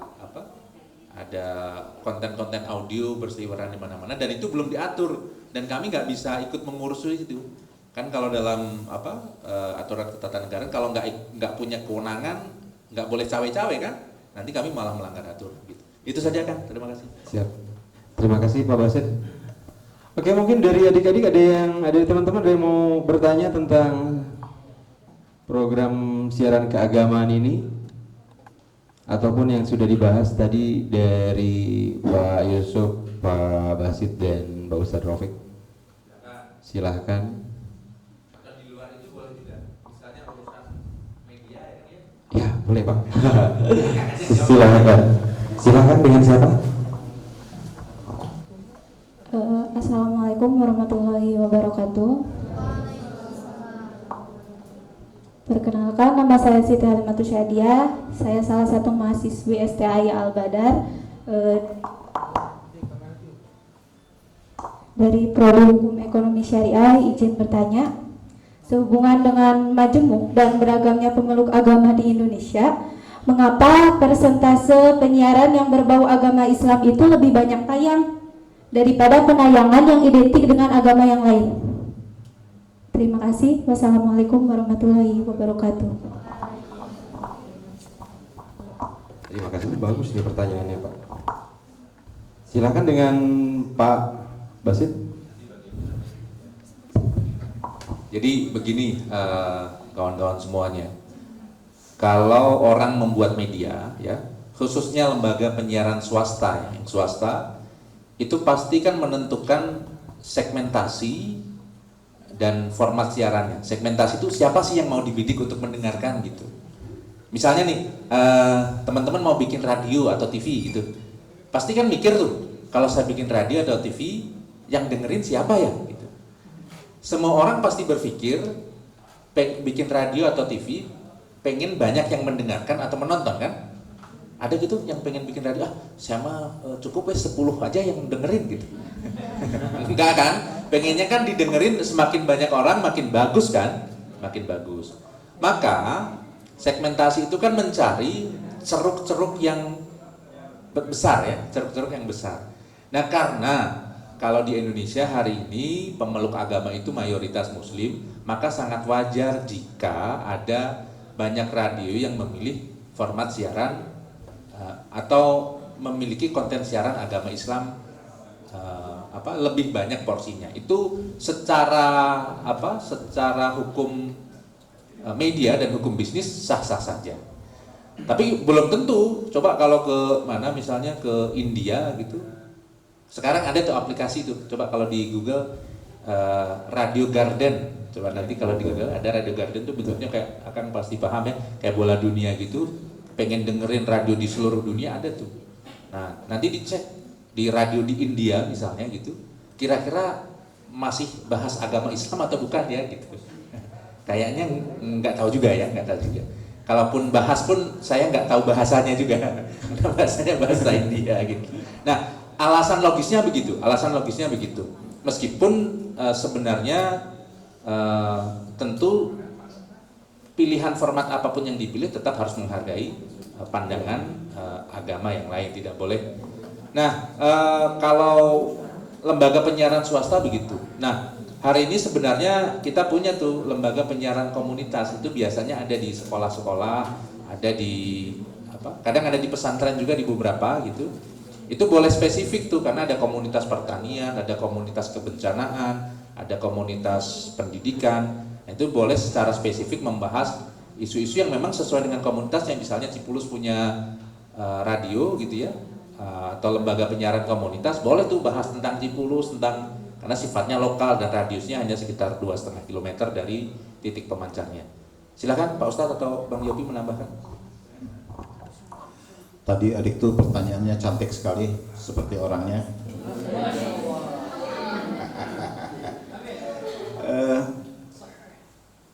Di radio itu kebetulan mungkin iklim Muslim kuat atau iklim Muslim kuat di negeri ini, sehingga agama-agama lain itu untuk mengajukan usul mungkin masih rada-rada sungkan. Radio tidak menutup. Adik-adik lah nanti akan, kalau misalnya terlibat di dalam dunia penyiaran, mungkin juga melalui dakwah Islam bisa membuka bahwa saudara kami yang agama Kristiani, mari silakan pergunakan frekuensi ini untuk kebaikan umat Nasrani. Nggak salah kan? Gitu. Hanya mungkin budaya yang sudah sekian tahun sangat kuat di negeri ini terhadap perbedaan itu, sehingga mungkin agama lain agak sungkan. Insya Allah PRSNI akan mengundang itu supaya agama-agama yang lain untuk ikut menyiarkan kebaikan sesuai dengan agamanya masing-masing. Di Bandung itu ada kurang lebih 3 radio Cosmo, radio Maestro, radio maaf, kebanyakan 108 anggotanya jadi ngapalin satu-satu. Ada yang saya sudah tahu 2 radio di Bandung yang menyiarkan di luar agama Islam. Fine-fine aja tuh. Kita semua welcome karena siarannya juga untuk umat mereka berguna seperti siaran-siaran kita untuk umat kita. Jadi radio tidak membatasi seperti saya katakan tadi. Radio PRSNI khususnya anggota kami tidak pernah membatasi. Jadi kemungkinan ada rasa sungkan, itu yang harus kita sama-sama bangkitkan, bahwa mereka juga punya hak untuk melakukan yang sama seperti yang dilakukan umat Islam. Terima kasih. Mungkin ada tambahan dari Pak Ustadz Tropik? Sedikit saja, mungkin saya sepakat apa yang disampaikan tadi, cuman mungkin justru kita harus lebih berpikir what the next gitu. Kalau loh sekarang kenapa orang Islam lebih banyak siaran TV ataupun juga radio, itu karena memang Pak Yusuf tadi memang euforia, kemudian juga idenya. Nah, bagi kita selaku mahasiswa yang juga mungkin tanggung jawab ke depan, harus difikirkan itu apa setelah ini. Seperti misalkan spirit hijrah di kita ramai di mana-mana, masuk hijrah. Harus juga difikirkan setelah hijrah kita mau kemana. Jangan nanti masuk ke wilayah euforia keislaman yang tinggi, karena itu kan berbenturan dengan waktu, setahun, 2 tahun, 10 tahun, 20 tahun, bosan, setelah bosan kemana? Balik lagi. Kenapa? Karena kita tidak menginjak pada aturan yang memang sudah dicontohkan oleh Rasulullah SAW. Jadi mohon maaf, bukannya saya tidak setuju dengan hijrah, tapi ada gerakan-gerakan di hijrah pun yang sebenarnya menihilkan rel yang sebenarnya harus dibentangkan ke depan, sehingga tidak tertutup orisinalitas Islam yang rahmatan lil alamin itu.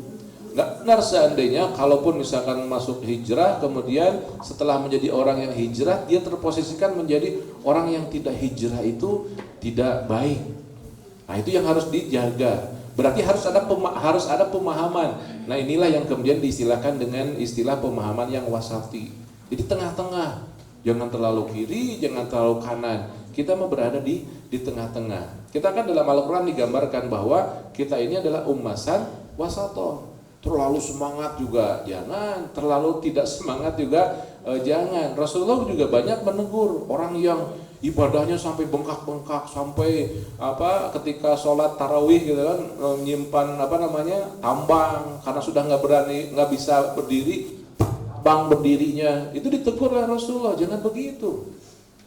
Kemudian Rasulullah menegur Abi Umamah ketika habis sholat subuh diam aja di masjid. Kenapa kamu kok keluar? Aduh, saya lagi banyak hutang katanya. Kata Rasulullah, bukankah aku telah ajari bagaimana agar engkau bisa kaya? Jadi Rasulullah itu nyuruh sholat khusyuk, tapi setelah khusyuk juga itu serbu pasar, serbu lapangan, serbu kehidupan yang luar biasa. Jadi jangan menjadi euforia keislaman itu dinikmati secara spiritual. Kalau istilah sekarangnya, sehingga pemahaman Islamnya tidak meleverage, tidak membangkitkan kehidupan yang syumul, yang menyeluruh. Jadi harus ada pemahaman yang memang lebih kafah. Itulah yang kemudian diistilahkan kalau nanti mau mengisi ruang-ruang pembenahan yang tadi kita bicarakan. Salah satunya adalah kita harus mulai berpikir sebenarnya Islam yang kafah itu seperti apa. Islam yang kafah itu bukan dengan agitatif mengibarkan bendera, ini rumah saya, ini bendera saya, bukan. Justru sebaliknya kadang-kadang. Yang penting tadi seperti disampaikan oleh Abang tadi, rahmah lil alamin, menjadi kebaikan bagi orang lain, bisa membahagiakan orang, kemudian bisa memuliakan orang. Itu inti dari Islam. Jangan sampai dikasih mic, naudzubillah ya, sekarang mulai banyak dikasih mic, isinya apa? Jelek-jelekan orang. Rasulullah Shallallahu Alaihi Wasallam ketika beliau bicara tidak pernah menyinggung orang, walaupun Rasulullah dihardik, Rasulullah disakiti. Mungkin sedikit nambah kan ya. Rasulullah kan ketika sedang dengan orang-orang orang-orang Madinah, ada orang dari Bani Najd datang. Mana yang namanya Muhammad itu pembohong, Muhammad itu dijelek-jelek. Benar Rasulullah di situ. Kemudian Sayyidah Umar berdiri, ini macam-macam ngomongin Muhammad di depan Rasulullah, ngejelek-jelekan lagi. Rasulullah, saya izin, ini saya tebas nih mukanya, lehernya. Kata Rasulullah, diam. Kemudian kata Rasulullah, sudah ngamuknya, sudah. Kata Rasulullah, kau masuk dalam agama kami akan lebih baik. Langsung berdiri, langsung sujud. Kata sahabat, dia kan tadi ngejelek-jelekin Rasul, tapi sekarang setelah Rasulullah bilang begitu malah sujud dan langsung masuk Islam. Kata Rasulullah, dengerin dulu cerita. Dia cerita, saya itu datang dari negeri Najd, saya punya pemahaman dari orang tua saya, nanti akan ada agama yang benar, dan agama yang benar itu tandanya dibawa oleh orang yang tidak pernah marah. Jadi dia sengaja dari Najd itu datang ke situ memancing Rasul supaya marah, tapi ternyata tidak marah. Dan ketika Rasulullah senyum, langsung dia masuk Islam. Kenapa? Yakin bahwa ini agama yang benar. Jadi betul tadi kata Hadi, intinya adalah bahwa keislaman kita jangan terpancing pada marah. Dan itu inti dari Islam. Artinya euforia Islam yang banyak, radio banyak, kemudian TV banyak. Jangan mengelakkan seperti yang disampaikan Pak Yusuf tadi, orang lain juga punya agama yang harus kita pikirkan dan harus kita punya tenggang rasa. Itu mungkin tambahan aja kan. Siap. Terima kasih Pak Ustadz Rafiq. Mungkin ada yang lain yang mumpung masih ada waktu ya Kang, untuk bertanya, silahkan. Ya, silahkan.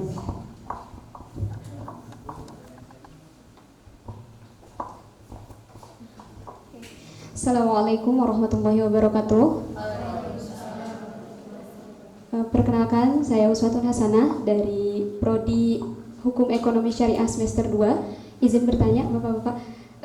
Tadi kan seperti yang Pak Yusuf bilang bahwa untuk siaran agama itu tidak dibatasi ya.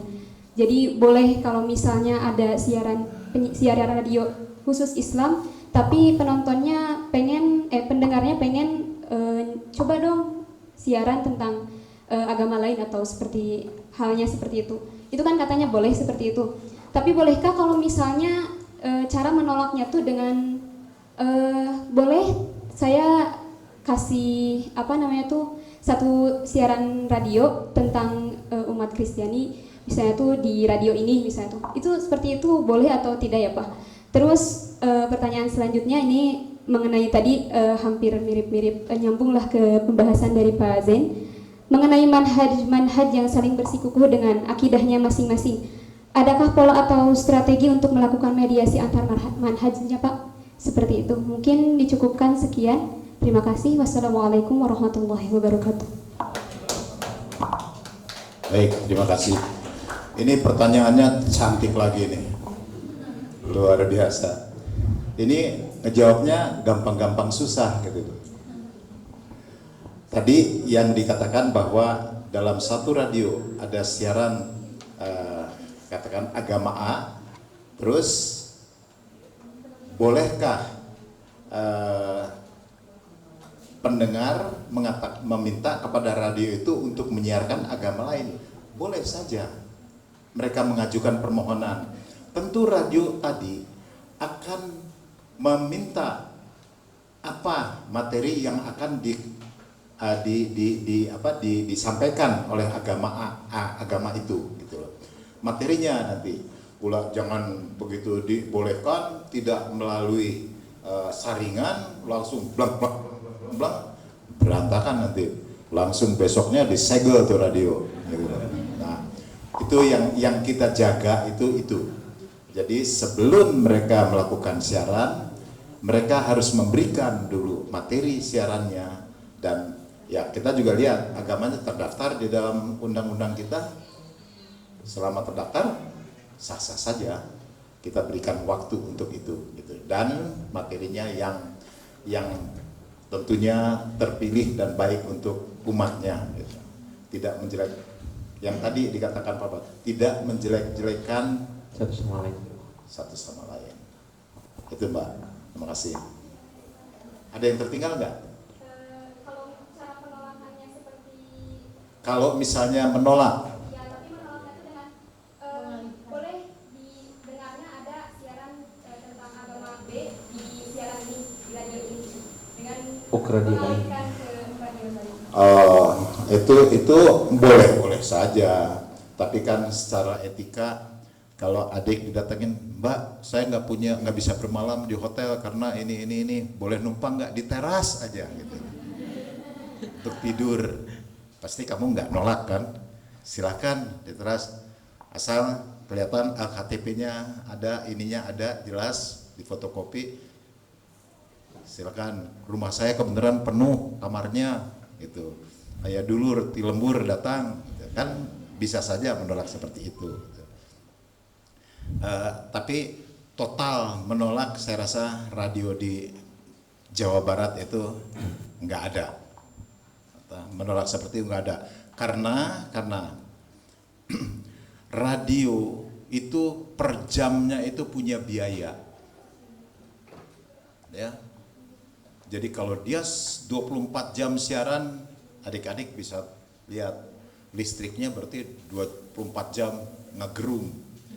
Terus power dia punya pemancar, itu katakanlah pemancarnya untuk di daerah 500 watt. Kalau di Bandung nggak ada, semua di atas 1,5 kilowatt. Gitu. 500 watt misalnya di daerah. Adik-adik bisa bayangkan berapa dia harus bayar listrik. Nah, mungkin yang adik katakan, oh ke radio lain, karena yang mau siaran nggak mau bayar. Gitu. Ya, iya dong. Kalau nggak gitu gimana dia gitu loh. Kan radio itu harus menghidupkan. Ya, secara ekonomis apapun sosialnya, atau apapun sosialnya secara ekonomis semua harus diperhitungkan. Gitu. Nggak mungkin kita memberikan beras yang hanya 2 kilo di rumah untuk kita, dibikin ke Batur, kita sendiri nggak makan. nggak mungkin seperti itu kan, gambaran kira-kira seperti itulah. Jadi tidak semata-mata menolak karena, gitu. Tidak semata-mata menolak karena, ya, oke, terima kasih. Pertanyaan selanjutnya mungkin dijawab. Ikut nambah sedikit saja yang dari Pak Yopi. Jadi tadi kan pertanyaannya kalau ada yang meminta atau request konten tertentu gitu ya, terus radionya nggak punya, boleh nggak direkomendasikan ke dengerin radio lain gitu ya. Memang selama ini kalau pengalaman saya juga di radio itu agak keluh tuh untuk radio A nyebut radio lain tuh agak suka jadi kagok gitu, misalnya Kagok apa gengsi apa namanya? Karena secara bisnis mereka sama-sama bersaing. Kadang misalnya nyebutnya radio tetangga, radio sebelah gitu tuh. Tapi sebenarnya ini kalau pandangan saya sebagai orang komunikasi gitu, budaya itu sekarang tuh sudah muncul di sosial media. Kalau YouTube itu ada istilah collab, tahu ya? Kolaborasi atau collaboration gitu. Collab itu kan prinsipnya bertukar subscriber kan, bertukar penonton. Misalnya siapa tuh? Saya misalnya YouTuber terus di akhir, kalau mau nonton juga, nih subscribe juga ya YouTube-nya Pak ini nih. Ini bagus juga nih konten masak-masak gitu misalnya. Kalau saya konten olahraga, kalau mau masak-masak YouTube-nya Pak ini nih. Kan biasa begitu ya, saling menguatkan. Nah, budaya itu sekarang sudah ada tuh di budaya digital tuh, saling merekomendasikan. Memang kalau saya lihat mereka juga membatasi, merekomendasikan ke konten yang tidak sejenis. Kalau konten olahraga di saya, kalau konten masak di sana.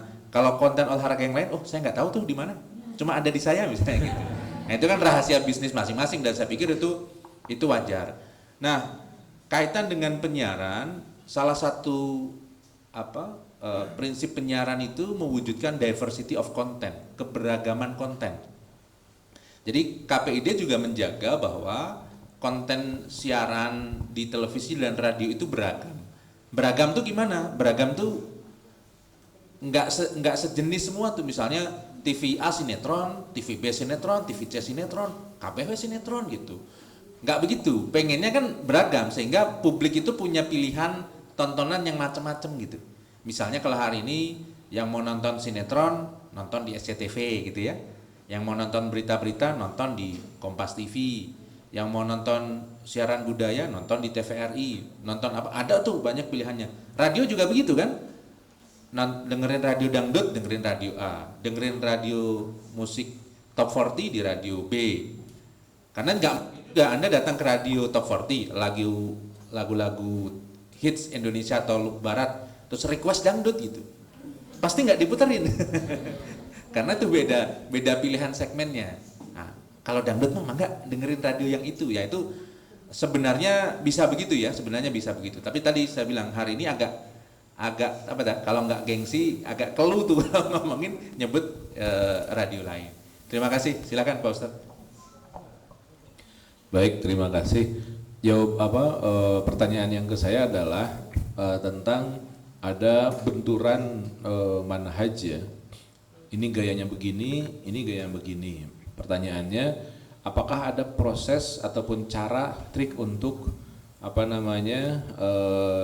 minimal memfasilitatori ataupun juga memfasilitasi supaya terkomunikasikan dan bisa terjadi dengan baik.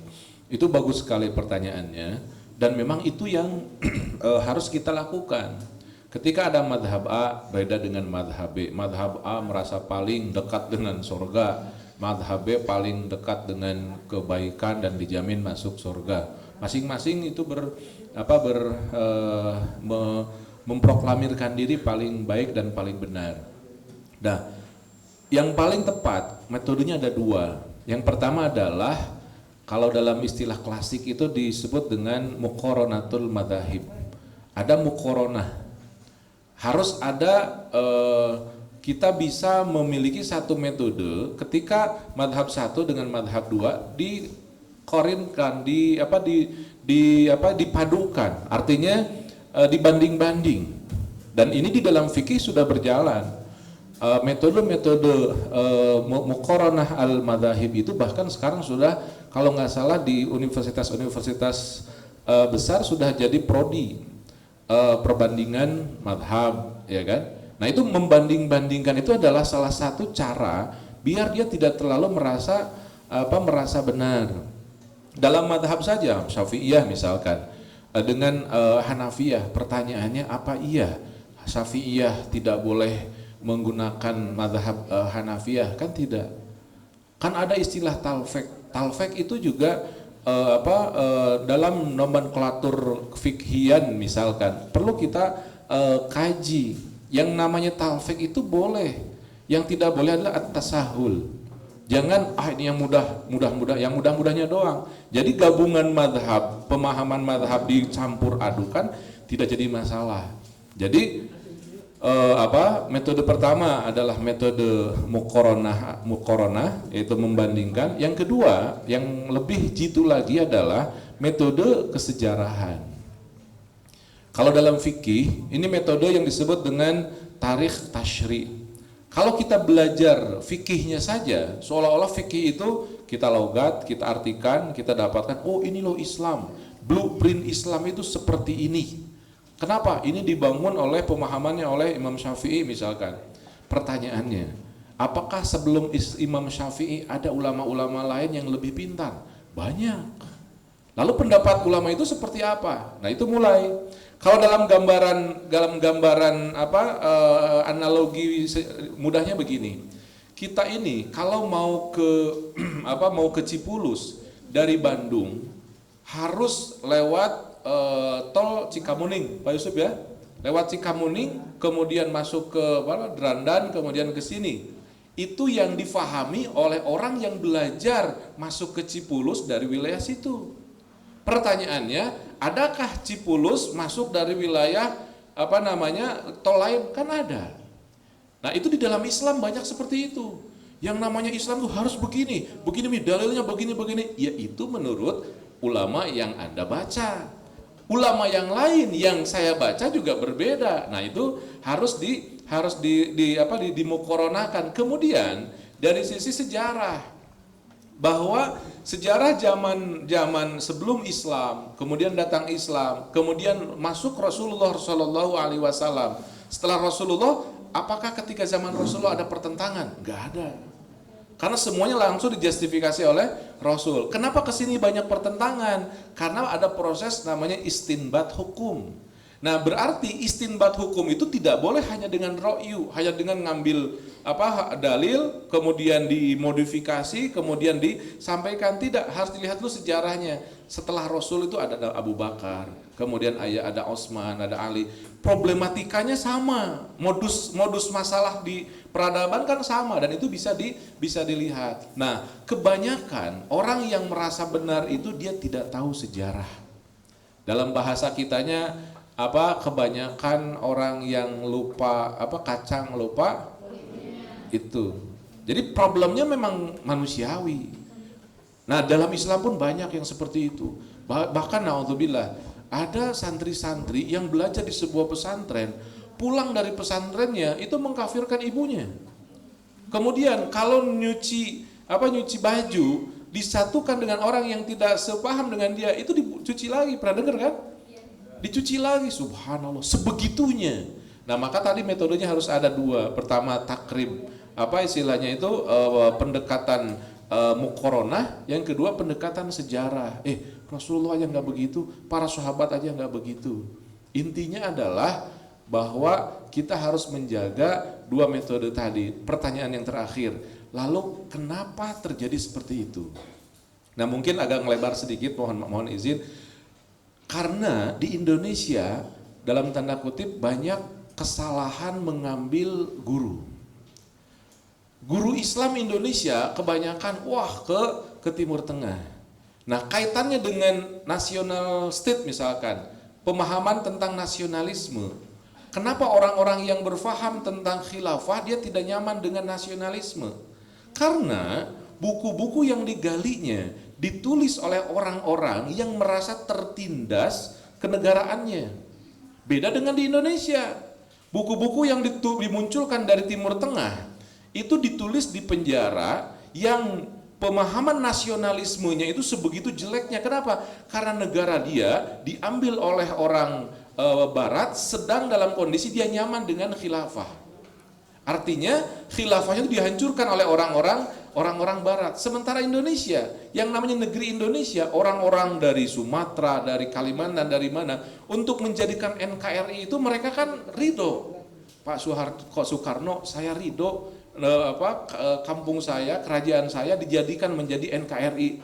Artinya national state di negara Indonesia berbeda dengan nomenklatur national state di Timur Tengah. Salahnya orang Indonesia banyak belajar tentang rujukan bagaimana Islam dan nasionalisme dari buku-buku di Timur Tengah yang kondisinya berbeda dengan di Indonesia. Akhirnya di Indonesia sekarang ada dua pendapat. Pertama, yang pro Pancasila, yang bisa mengecup atau mencium merah putih, dan ada yang mengharamkan. Ini masalahnya. Mereka belajar tentang nasionalisme dan Islam dari buku-buku dari negara yang memang bermasalah.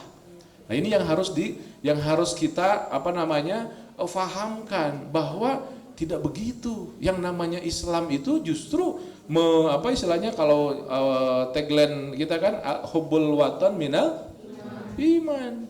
Nah, ini yang memang harus disosialisasikan, terutama juga dari pihak penyiaran tentunya, biar tidak benturan.